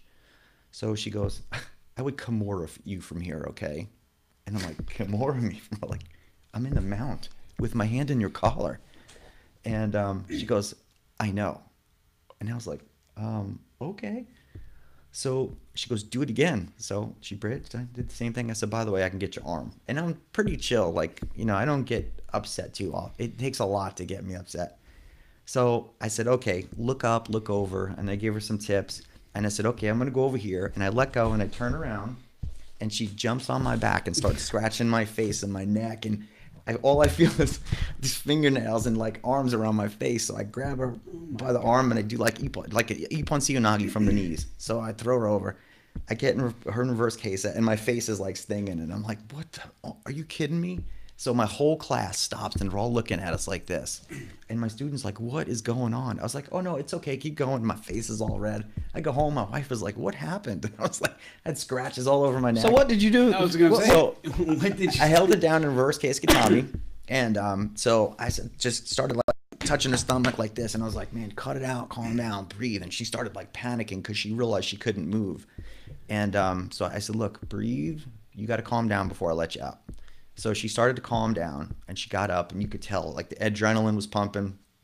And I said, you know, we got an open mat. Why don't you have a seat, and I'd like to talk to you for a minute. And she goes, I just got a text message. My boyfriend said it's emergency, and she ran out the door. You never saw her again? Never saw her again. So. And when was this? Like, it's where I am now. So. Maybe 3 or 4 years ago. Wow. I don't remember. I've been there for I've been in this place for 6 years. Wow, that's so. And then, but you know those things like there's only a few stories I have like that. You know, the guy that's like, you can't take me down, I'd kick you in the head and that stuff. But it doesn't happen too often. So now your academy's over out in Harrisburg, and you're literally a pebble away from Team Rock. Yeah, from Snake and the guys. Have you ever been there to train with those guys? Did they ever come to your academy and train? I've been there a few times. Snake has called me a couple of times and asked to get together, and it just hasn't really worked. And but I remember training with him when he was a white belt years ago. and he's always been a big dude, and he's cool.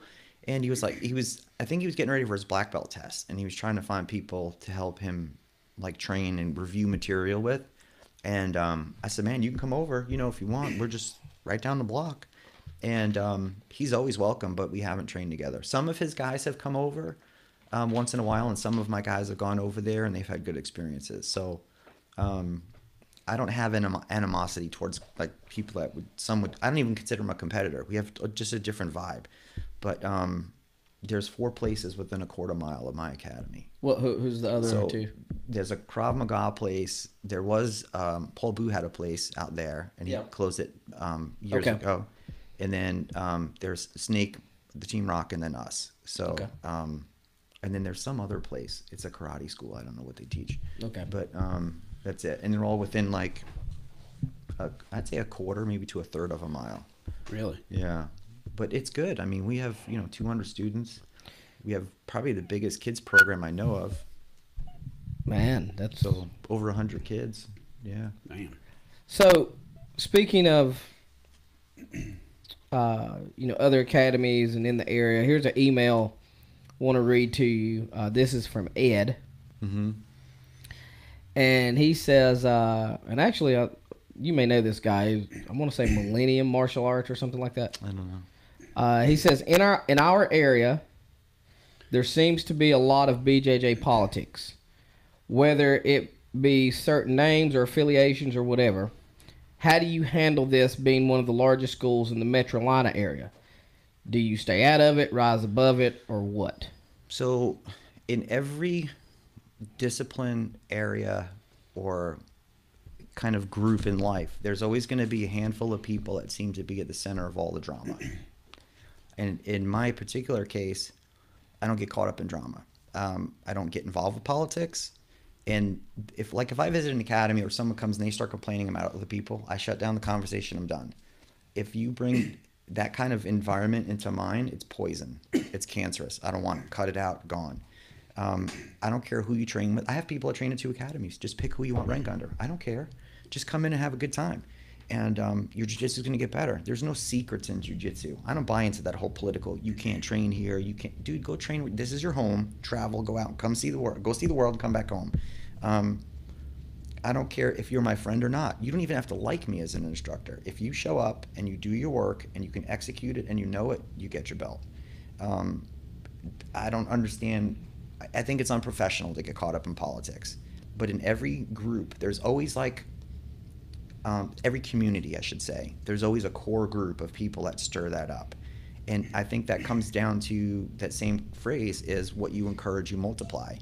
So if you get caught up in drama, then I don't even want to have anything to do with you, because I got one life, man. I'll never regain another breath of it. There is no way I'm putting it down a black hole of negativity. So, if you have an instructor that's into politics, I'm sorry. I don't know what to say, but if we're not growing jiu-jitsu, if we're not building our community and we're not planting seeds, we can't grow our community. You can't take fruit out of a garden and not put seeds down and still expect to get fruit and vegetables. So you can take some, but you got to give some back. And if you're not growing it, then you're detrimental to the art of jiu-jitsu, and I don't want to be involved with that type of person. So I don't know if that answers their question, but when people want to talk to me... I think you answered it good. And for the record, I looked at the email. It's Ed from Metrolina. Oh, I know Ed. Ed Stock. Well, okay. I know who it is. You do know? Mm-hmm. Ed from Metrolina Martial Arts. Yeah. So thank you, Ed, for your question. And so let me just, if I can finish with this phrase, politics only exist where they're allowed. That's it. There's no other way they can. So I'm not in politics. I'm in jiu-jitsu. That is a phenomenal answer. Confucius. So Mark Cukro. I don't know, but that's... And by the way, since you're doing such a great job of answering these questions, would you mind handing me one of those delicious cold beverages that you brought? By the way, Megan, our usual... would you open that? You've got the... How do they open? I think he has a... I have a magic... I don't know anything about beer, so I just got... There you go. All right. Thank you, sir. Those are icy cold, too. These are delicious. Mark was nice enough to bring us the Sam Adams Summer Ale. It is crisp almost summer. wheat ale with citrus. It said summer, so I got it. I don't know what it is. It's like, I don't know. I pick one. It was that or something. I don't know what the other one was. It's delicious. It's phenomenal beer. There you go. To go with this phenomenal beef jerky that we have here from the Jerky Life. So, have you ever had an experience where politics, because you've been doing this a while. Yeah. What's been your experiences with politics? Or have you had any? People have attempted to drag me in them, and some of them are here locally. And if you could just think about who I typically associate myself with, you know they're not in politics. So I have severed relationships over politics because I'm just not dealing with it. And to me, it's immature, childish, and it shows a lack of critical and mature thinking. Now, when you say politics, are you talking about like give us an example? What? Like, I mean, don't call names. No, I'm not going to call names. Okay. But like people that like to just jiu-jitsu politics. You can't train. Like you with this can't train person. here. You can't train with that person. They want to come to my academy and train and open mat. So anyone can come to my open mat, right? But here's the thing. I don't want you to come every single time and think you're training for free. I want you to come and have a good experience and take and contribute, right? So there's like, you have to give both ways. But I've had people say, okay, man, we had a great time. Good, everybody, let's get a photo. I can't be in photos. My instructor can't know I'm here. Well, then what are you doing? Don't drag me in this, right? If you want to train, that's fine. But so there's two things. One, I don't think the instructor should be like that at all. Two, you shouldn't put me in that position unknowingly, because now I have to have dialogue with your instructor if it comes up, when all you had to say is, look, I'm not supposed to be here. I would probably ask you, then why are you here? And that's not to be cruel or like. Would you still let them train? I don't know. If they told you up front. If they told me up front, I would say, look, you need to talk to your instructor. Yeah. If you're here, you can. I'd probably let them train once and then say, look, you need to talk to your instructor, because I have talked to other instructors, and usually when you talk to them, they're pretty cool. But I will say this, and I'll give you a perfect example. And actually, I made a video on this in one of the groups on Facebook. But one of my students went to New Jersey. He said, hey, could you do me a favor? There's 2 academies here. I want to go train. I was like, okay, cool. So I pulled them up. I send them a message on their Facebook page, which I do for all of my students, because my main fear is that I don't want them to go into a place where they're going to get injured, right? So go train, have fun. I don't care what you do, but you're my student. I'm concerned for you, and no matter what it is. So yes, you're a grown man, but I would expect the same kind of level of courtesy. Hey, listen, my student's coming. Could you look out for him? This is his name. He'll be here Wednesday. So you don't just walk in and be like, hey, I'm here. I'm going to train within your academy, because that comes off kind of weird. So I didn't get a reply. I was like, maybe they don't, they're not up on their Facebook page. So family-friendly, wonderful environment, all the good pictures of happy people. If you met the guy, my student, he's in his 40s. He's as docile as could be. He just started to lose weight, and he's really into jiu-jitsu. So he went in there and asked him, and they said basically like, who are you? What are you doing here? And he said, well, I just came up from North Carolina. My instructor said you have a good school, but he didn't hear from anyone. I'm hoping I could train here. And they said no. They said the only way you could train here, we don't do drop-ins, we don't do mat fees, we don't welcome anyone that doesn't train here, but you can pay 1 month to take 1 class. So now, what do you do, right? So I can send the person a message, and I did. I'm sure I won't get a reply, but that's the last time I'll recommend that person. So that is something you just nip in the bud. The politics I think you're probably talking about is who's getting promoted. What did this school say about that school? Well, no, that's a real. Yeah, that's a real political. Thing. Yeah. I mean, yeah, that's a. I don't. It just my opinion. Yeah, it's tough. The one thing that I try to do is I have my world, you have your world. Yeah. If we're both willing for our worlds to intersect, then great. If you put a curtain up, I whatever, I respect it. Yeah. I've got some people. If you'll ever notice about me, I love to bust people's and play and have a good time.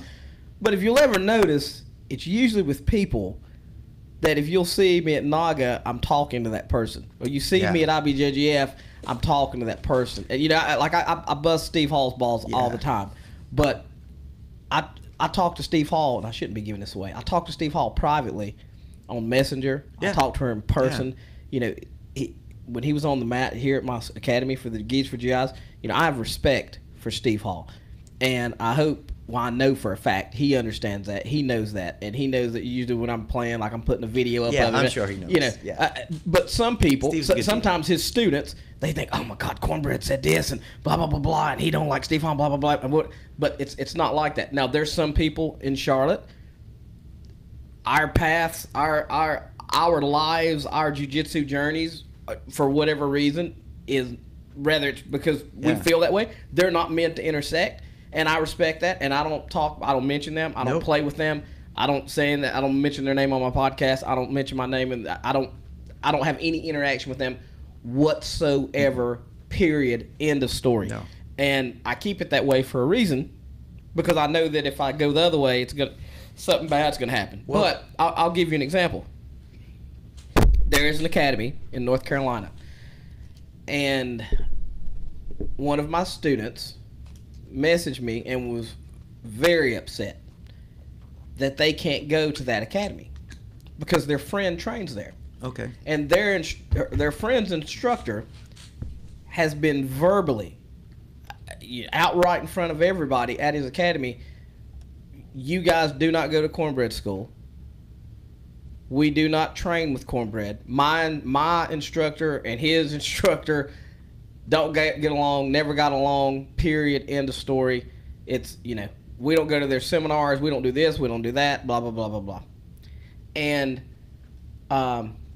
now the crazy thing is me and this instructor do have dialogue. We do talk. And it's a weird, I don't want to say it's a mutual respect, because if it was up to me, we would cross-train all the time. Mm-hmm. Okay? On my end, there's no political animosity. I could care less. Me and this guy are friends. Okay?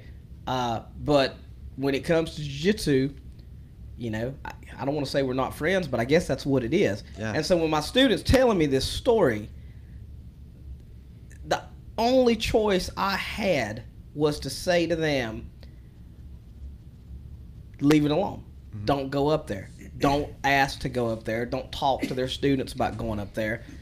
Don't invite their students here. Not because they're not welcome. If one of the students walked through the door, they could train. But I know that if that ever happened, it's going to cause some confusion, because there's a curtain, there's a line that's been put there, and if they cross it and I allow it, it could be a problem. So you could be friendly with someone and on good terms, but absolutely just not associate with them. Absolutely. And this hurts. Let me tell you, this it kills me that we can't train together. It kills me that our students can't train together. Politics is something serious in jiu-jitsu. It's coming from a wrestling background, I was amazed. Now, I will say too, like, if there's and this is part of like why I train and I travel more than I stay locally sometimes too, because it's like I'm not getting involved in that. I'd rather go drive 3 hours and train with good people and spend the weekend there training. So, I don't get involved in that stuff. So I believe I know who you're talking about, but I'm obviously not going to say anything. Yeah. But yeah, please don't. I do not want names called out. Why do you think that started in the first place, ever? And why do you think it starts at schools between other schools? I can say this. When I first started jiu-jitsu, and this is probably going to give too much away, but I'm still not going to call names. From day one of me starting jiu-jitsu in 2001, Charlotte has been one of the most politically polluted areas for jiu-jitsu that I've ever seen. And it is from day one. And what was that you said about what you encourage is what will multiply? Yes. Mm-hmm. It's almost like, as a community, that's what has happened. Yeah. And it doesn't matter. It seems, you can get away from, let's just, and again, I don't want to give too much away and I don't want to call any names, but in the beginning,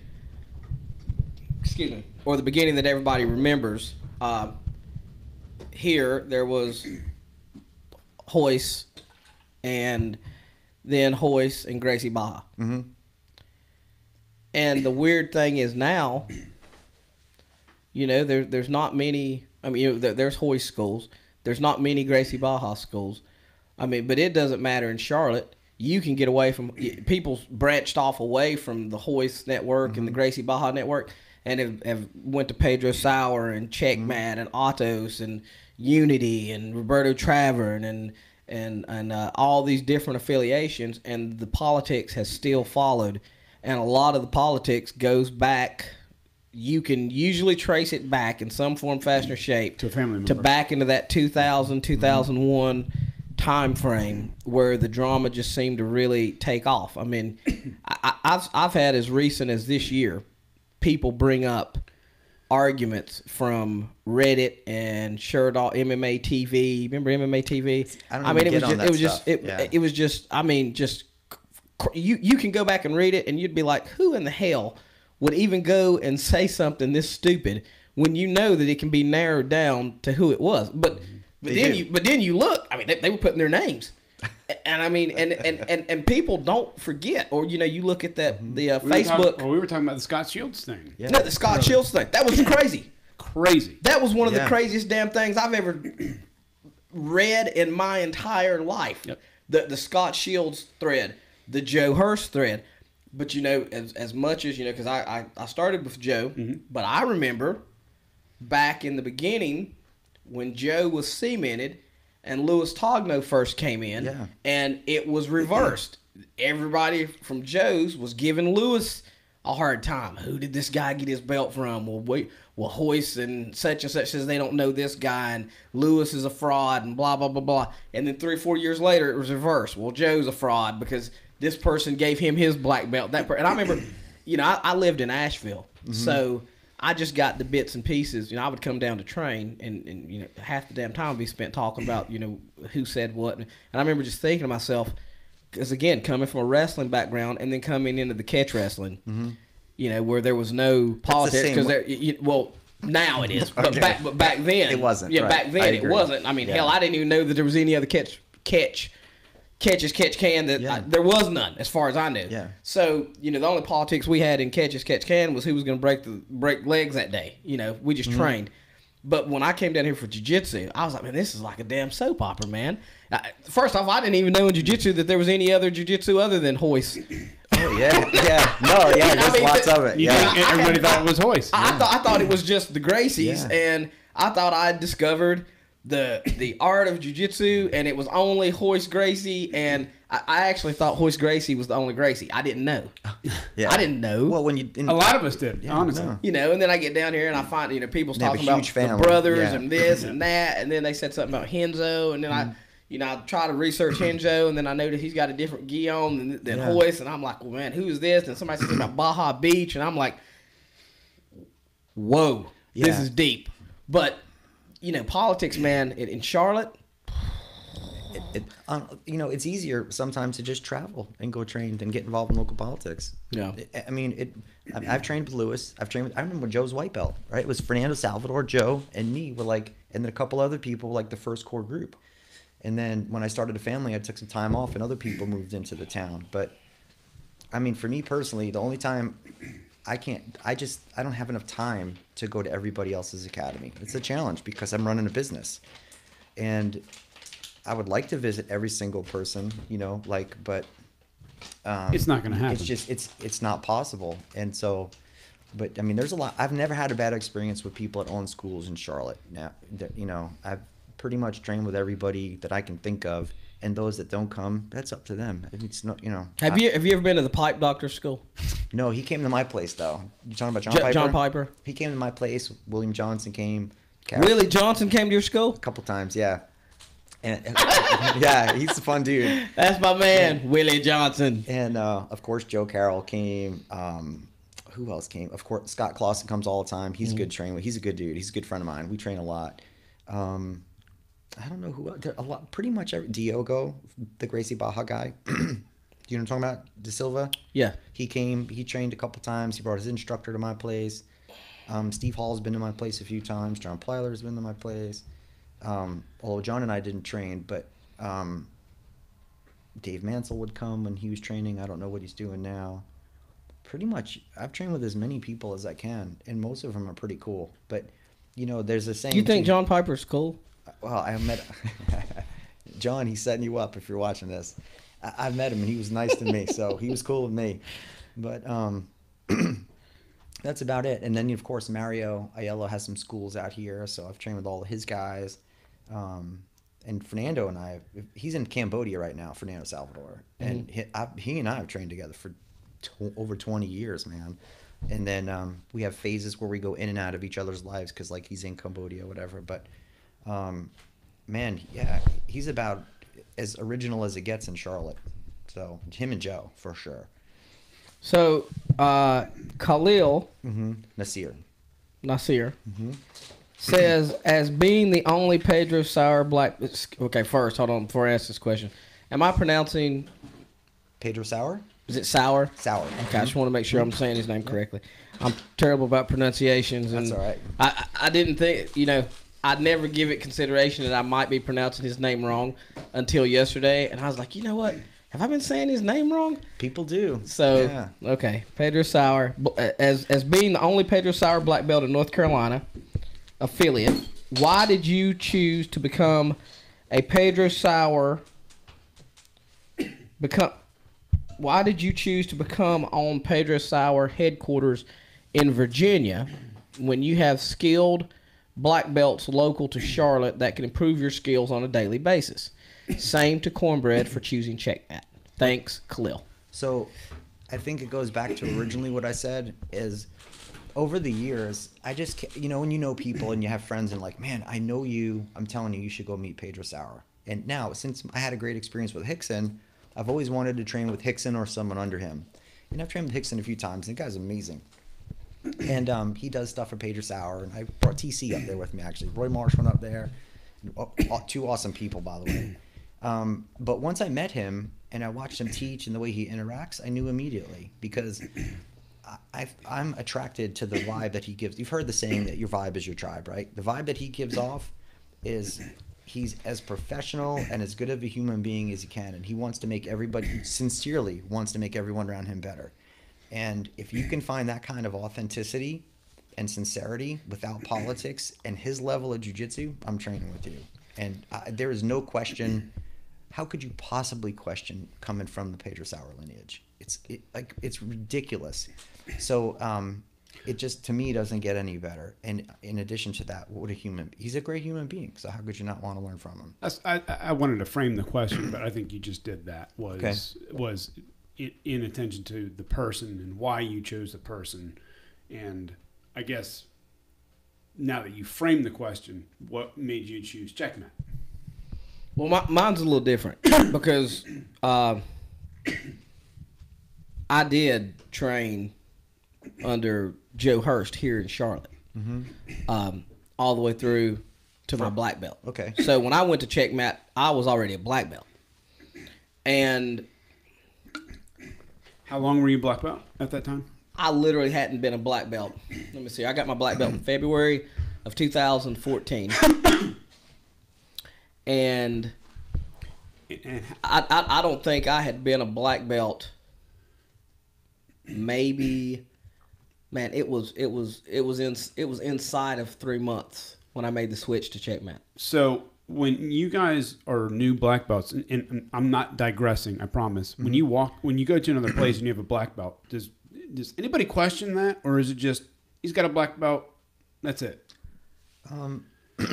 I've had people ask me, like, oh, you're a black belt from who? I say Pedro Sauer, and almost always the answer is, oh, okay, cool, that's it. I've never had anyone to go who, or like, I'm not sure if that's legitimate. Like, I think it's just, I mean, how could you say anything other? If you do, I think it shows that you don't know much about jiu-jitsu, and that doesn't mean that my belt is better than anybody's. It's just like, he's literally one of the most recognizable people in the world. So, and you could just pull up my Facebook and see, just go through years and years of photos. And when I met him, I was like, this guy is amazing. I'm just starting over with everything.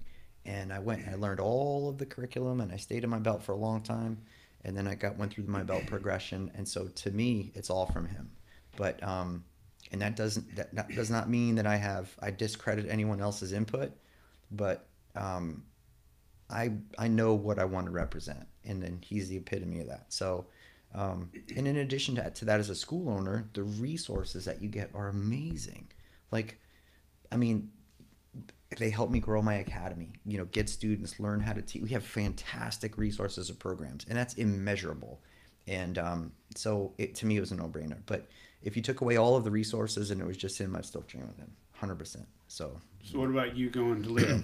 Well, for me, and again, I started with Husky and Billy Wicks, and you know what I'm going to say. It may sound controversial. And it may sound mean. May I go ahead? Input something. Would Brazilians at that time understand who those people really were? Who Billy Hicks really was? No. But I will say this though. I will say this. When I first started catch wrestling in 2000, and when I started jiu-jitsu in 2001, whatever it was. Okay, when I started catch wrestling, at Team Husky, there was no such thing as a, or at least for me there wasn't. There was no such thing as a beginner. In our program, you was either a hooker or a shooter. Okay? And if you fell in between and you was going to be competitive, they always erred on the side of, well, you'll be advanced. So back then, for the ignorant people, can you discern what a hooker and a shooter is? A hooker and a shooter, I mean, just you could call a shooter a white belt through brown, and a hooker would be a black belt. There you go. That's the easiest way to put it. And back then, there was no IBJJF, there was no NAGA, there was no New Breed, there was no, there wasn't even a Monster Cup yet. That came a little bit later. And one of the big tournaments that really happened was down at Mark Mills, and the other one was at Ray Thompson's in Simpsonville.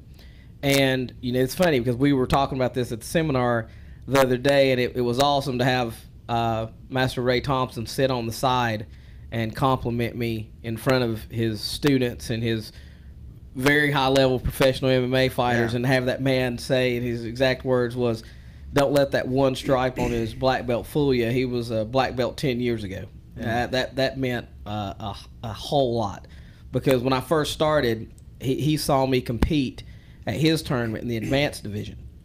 My first tournaments was always in the advanced divisions, and bear with me because this goes back to what you're saying about the Brazilians and Billy Wicks.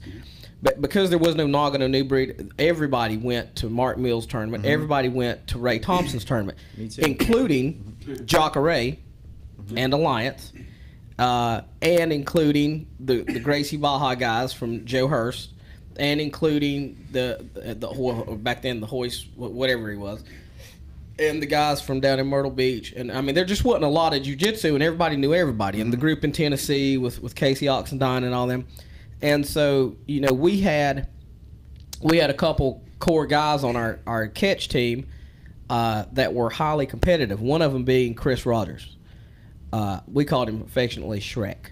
But Chris Rogers was known, anybody who knew grappling, whether it was Jacare, whether it was Salo, whether Ribeiro when he would come down for hoist, anybody that had ever been, Carlos Limos Jr., was either, if they didn't have a high level black belt that got beat by him or hurt by him, they had a high level black belt that was running for their life from him. And one of the most memorable things that I remember from back then was Joe Hurst, in conjunction with a guy named Gary Latham, in like 2002, put a tournament on up in West Henderson at the high school I coached wrestling at. Actually, this might have been 2004 or 2005. But Salo Ribeiro, this was back when he was in his prime, was world champion. He was the Mr. Everything. Yep. And he was going to come in and he was going to grapple Johnny Husky in a super fight at West Henderson High School. And they had an 8-man tournament for, I want to say, $1,200. Daniel Marias was in it. The guy that had beaten Daniel Marias that year at the Brown Belt Worlds was in it. There was a couple guys from the Lions Den. We had Footlock Brad. We put Matt Covan in it. It was an 8-man tournament. So Chris was in the 8-man tournament. Chris Rogers was. The night before, Johnny Husky wrecks his Corvette. Wraps it around a tree. So he's in the hospital. So what we decided as a team, because Salo Ribeiro was already there to grapple Johnny Husky. So we put Chris Rogers in the match against Salo Ribeiro. Okay? Never even thought twice about it. Husky's in the hospital. He says, put Chris in the super fight in my place. And I think we entered, that's how Footlock Brad got into the tournament. So Daniel Moraes ends up winning the tournament. Chris fights Salo in a super fight. Chris catches Salo Ribeiro in a toe hold. And Salo Ribeiro, West Henderson High School, one of the things we were famous for is, other than Iowa, at that time, we had the biggest wrestling mat in the United States of America. That was college, high school, or whatever. We called it the Falcon Nest. Again, this thing was huge.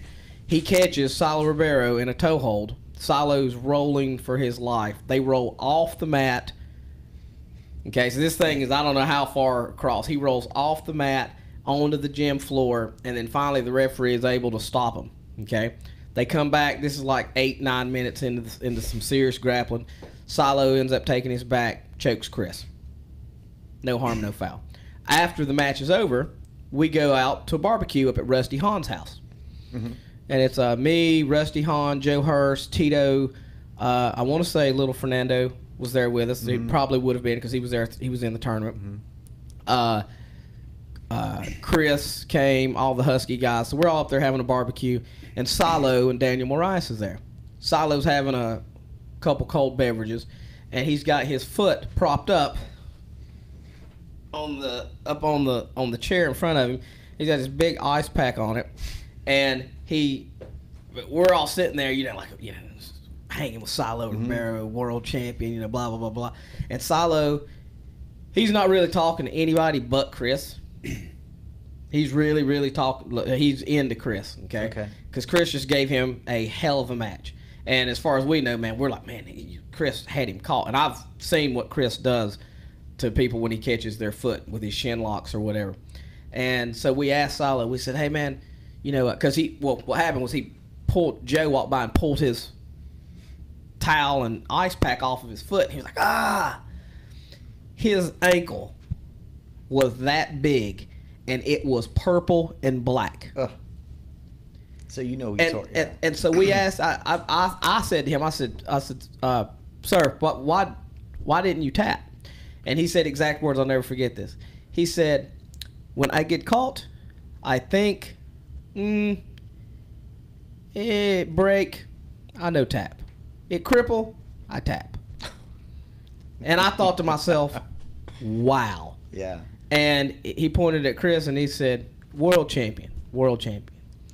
And so to answer your question, did the Brazilians understand who Johnny Husky and Billy Wicks was? Chris Rogers, Salo Ribeiro, completely understood. He had complete respect for what we was doing up in the mountains. And because he came and trained with Joe and trained with us, him and Daniel Moraes at Joe's Academy. He met me. He knew Footlock Brad really good. And so he had absolute respect for Johnny Husky, Billy Wicks. The tournaments at Ray Thompson's, Chris won every single one of them.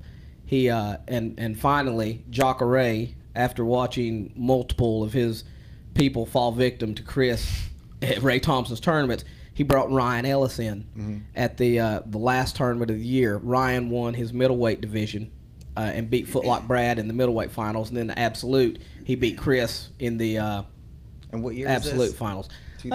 2002, 2003, somewhere out through there. I'd have to message, Ray, ask him. Yeah. Okay. But so Jacare knew who Johnny Husky. Yeah. He knew who Billy Wicks was. Brad lost to Carlos Lemus Jr. down at Mark Mills' tournament. Footlock Brad did in a really ridiculous, one of the best grappling matches I've ever seen. So yeah, you got to remember, number one, Brazilians or Americans, whatever, there wasn't much jiu-jitsu around, but the Brazilians that had been here around, they had connections with us in some form, fashion, or shape, and they knew who the old man was, Billy Wicks, and they knew who Husky was. And I remember Jacare, having multiple conversations with Husky. I remember him arguing with Husky. I remember Chris and Bull Shaw having freaking wars down at Mark Mills tournaments, and Husky raising hell and Jacare raising hell. So I mean, they absolutely knew who he was. We went to Tennessee. There's a video online of a Tennessee tournament where Chris beat Frank Mir. John Strickland put the video up, and it's actually a video. It's got me on it. It's got Footlock Brad on it. This was 2002. It's got Footlock Brad. It's got Matt Covan. It's got all of Chris's matches, and you can see Chris breaking people's shins with that gotch lock. I mean, he was just money with that thing. Shin locks and gotch locks. He was money with it. And so, to answer your question, people knew. As far as the answer to Khalil's question, for me, I had 3 people coming up in jiu-jitsu that I looked up to. And I said, I want to train with these guys. At some point in my life, I want to get on the mat with these 3 guys. Hobson Moore, Leo Vera, and Lloyd Irvin. That's always been my 3. And this was way before I ever came here. Just those 3. And so I got approached when I was a brown belt to join Checkmat when Paulo Mushu was at East Coast and was Checkmat. And I said, no, I've been with Joe for, forever, and I'm going to stick with Joe.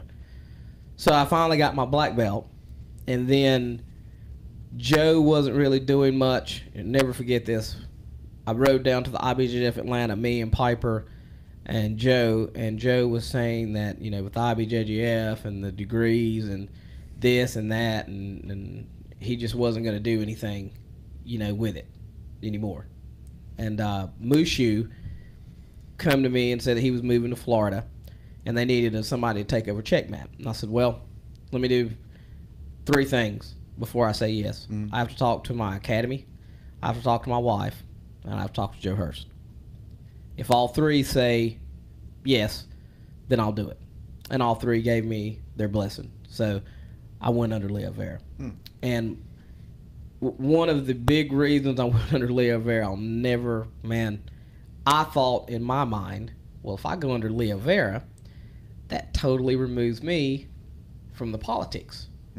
Because being under Joe at times had been, over the years, a political nightmare. Because with Joe, you either loved him or you hated him. And the ones that hated him usually didn't know him, and it had something to do from that era back with 98 to about 2005, 2006. And it's just tough to get away from that. And it, I didn't really ever care, because especially back then I was coaching the MMA fighters as the dark side of MMA, and I mean, I was a little bit a different person. I was a different stage in my life. So I had absolutely no problem with my answer to politics was a fist to the face or cuss you out. So, but at the same time, when this change happened, I could sort of say I needed to distance myself from the foolishness and I can't just hit everybody or get mad and want to fight or dojo storm or whatever, or put a hit out on them at the tournament. It's just I couldn't do it anymore. So my thought process was everybody loves Leo Vera. Sort of like Pedro Sauer. I've never heard anybody say a bad word, and I'm not talking about jiu-jitsu.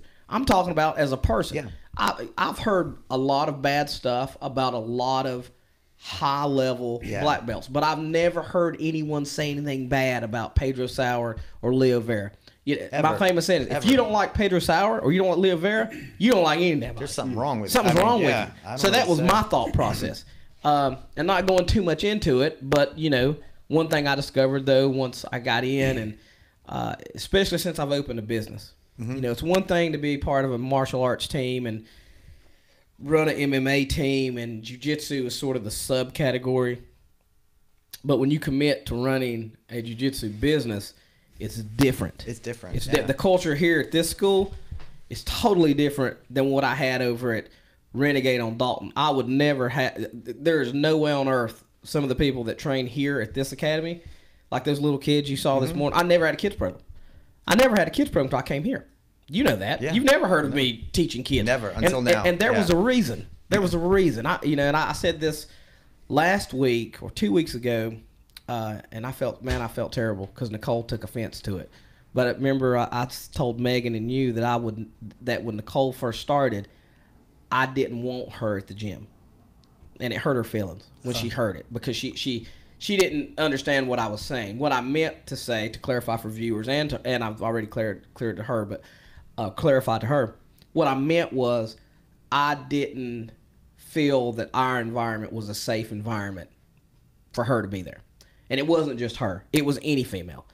I remember my wife Regina came in one time and then got on the mat, and she never wanted to come back. And I remember thinking to myself, well, good, because that environment that we had over there was not built for kids, and I didn't like females being in there. Not because I didn't think females was equal, not because I didn't think that Nicole was capable. I knew from day one Nicole was capable of being a world champion. I just didn't think that was the place where she could flourish, where she could grow without being harassed or hurt, or because that truly was Sparta. So that environment was not conducive to her Absolutely, success. it was not conducive to her success. And so then when I got Flea there and things started to change, and I moved over here, and then I got really introduced to that business aspect, and eyes got opened. It's funny, I was outside talking the other day to one of my students, and I said, I used to think I had this thing figured out, and I hear people, new guys get their black belts, and maybe they're in the Sparta culture at their gym, and it's cool. I said, I don't ever want to. To me, you can tell me how great you are. If you can't teach a kid how to shrimp, I don't want to hear it. The most difficult damn thing I've ever done in my entire. I'm serious, dude. Yeah. Like I literally last year when I first started the kids program, I used to lose sleep. I got a stripe on my belt, and I'm not a black belt. I can't teach a kid how to shrimp. I've showed every damn thing I can think of.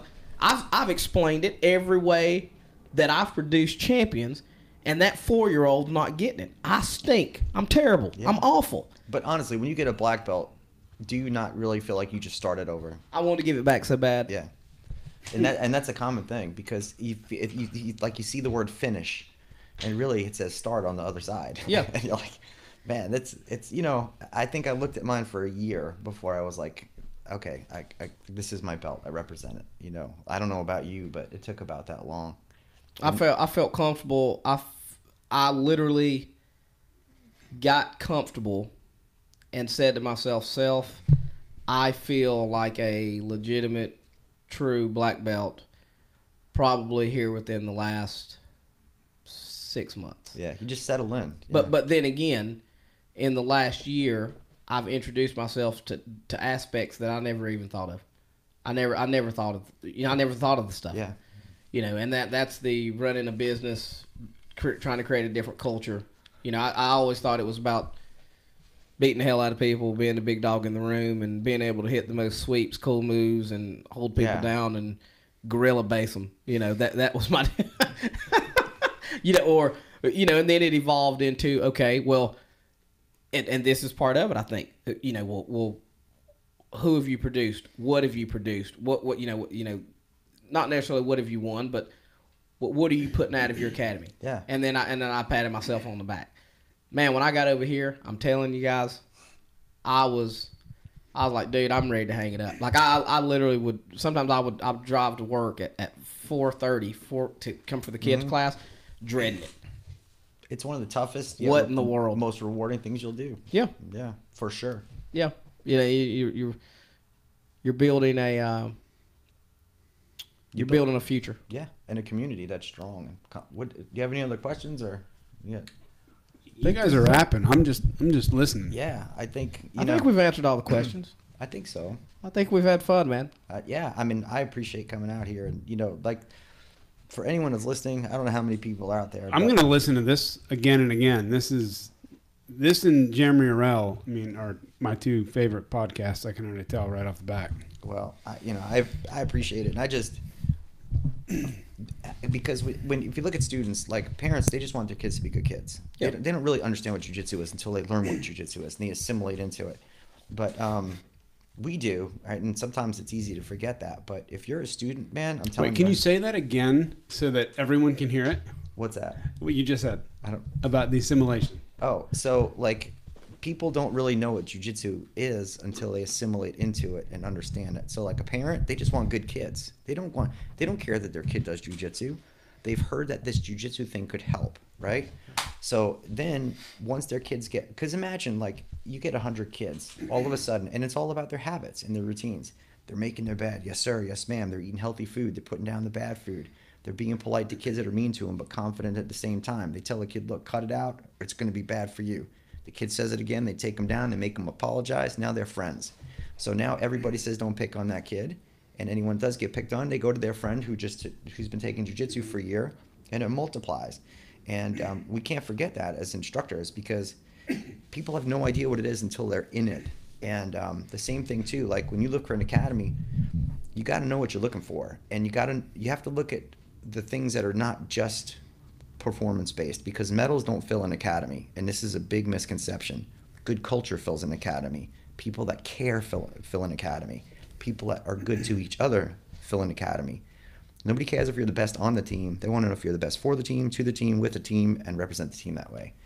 And if you build that and you find that, I'm telling you right now, if you're a student, find an instructor that legitimately, sincerely, authentically cares about helping you improve in jiu-jitsu specifically, and then if anything else, that's a bonus. But it's easy to find hateful, negative people. It is not easy to find really skilled people that are really good people. And the challenge is the longer you know someone, the more you identify their flaws. So it's easy to pick on the negative things. But if you take and you weigh the positive and negatives of everything, the positive side should be filled up much more. I mean, you could literally do a simple experiment about how your own mind thinks. Take a sheet of paper, draw a line down the middle. Criticisms, complaints, compliments, encouragement. And see what the last 10 or 20 posts that you shared or put on your own page. And you're going to know what you're attracted to, right? And people that achieve are attracted to positive people. I've never met a bitter, negative, hateful, political, gossiping person that's been successful in anything. So you have to really, it's not just about the jiu-jitsu and the techniques. It's does that person build up your mindset and your life around the techniques? And I think that's what separates a good instructor that can win something to a great instructor that can teach you how to do everything better. So, I mean, I think we should end on something like that. But you guys are always welcome at my place. I know I'm welcome here. I wish there were more Saturdays for us to get together and train. Mm-hmm. And you guys, shoot in some comments or some more questions. But where can people reach you at? Where can people find you? They can find me in two places. Integrated Martial Arts. I have a Facebook page. I got two websites. One is Carolina BJJ, and that just lists who's under us. And mine specifically is MAFORU, like martialartsreview.com. But my last name is what gets misspelled all the time. It's 5 letters, and people get it wrong all the time. But if you are ever in the area, and let me say this too, because this is important, especially for politics. If you ever come to my academy, you ever come to this academy, no one's going to try to recruit you. No one's going to say you should train here. Right. No one's going to hand out business cards. If you want to come, you're welcome. You got a good attitude, show up. We're going to train. We're going to have a good time. And you'll be welcome back. Mainly because I'm broke. I don't have a business card. We're working on that for you. We're a work in progress over here. But that's the thing. And listen, if you could do your instructor one thing, because the biggest compliment you could ever get as an instructor is when your students tell everybody how awesome your place is. Yeah. Because if they're willing to tell everyone, man, you should come to this place, they put a lot of trust in you as an instructor in an academy. So if you could, because I can tell you this, whether, I don't know, let me say the good instructors, they put their heart and soul into their business. They put their heart and soul into jiu-jitsu. I know I do, and I know you do. And I think that's the type of person that you want to represent jiu-jitsu and have an academy grow. So if you ever get a chance to represent jiu-jitsu well, I'm asking you to do it, because I would rather see my entire town, even if they go somewhere else, train in jiu-jitsu than a lot of the other things that they learn. Yeah. Because I've trained in a lot of arts, and we could have this conversation for hours. But after 25 years of training, I was in the military, I've been deployed, I grew up in Queens, I've done martial arts for so many years of my life. The thing that I teach my own kids is jiu-jitsu and Muay Thai, and that's it. So, and of course Eskrima. And But I'm telling you, please just if you have a good academy, help it grow, because we're going to make a big impact in the community. 10 years from now, people will know exactly what it is when they call, and that's our goal. So I appreciate being on the show, guys. Thank you very much. Man, Thanks for coming Mark, on. thank you so much. Man, Nick, thank you for being here too, man. Yeah. I'm glad the three of us was able to get together and have a good time. And let's 1 year, let's mark it 1 year. Okay. Have you back. Let's do it. That'd be great. Absolutely, man. Sure. And My pleasure. we've got a great lineup coming up. Next week we have Funky Monkey, Lola Funky Monkey, actually Lourdes Cantu. I hope I got her name right. I think that's pretty close. I'm not sure. Yeah. Okay. So I know her first name is Lourdes, so I hope I got her last name right, but I'll just call her Funky Monkey. She will be here next week, and then the following week we'll have the pit boss, Kenny Letts, from Fight Lab on here. So I'm sure me and him will go down memory lane and have a good time. That should be an interesting podcast. Guys, make sure you subscribe to our channel. Make sure you catch us on Stitcher and all the other places we are. And send Professor Cukro. Thank you for being on here, and we will see you guys next week. Us. Take care.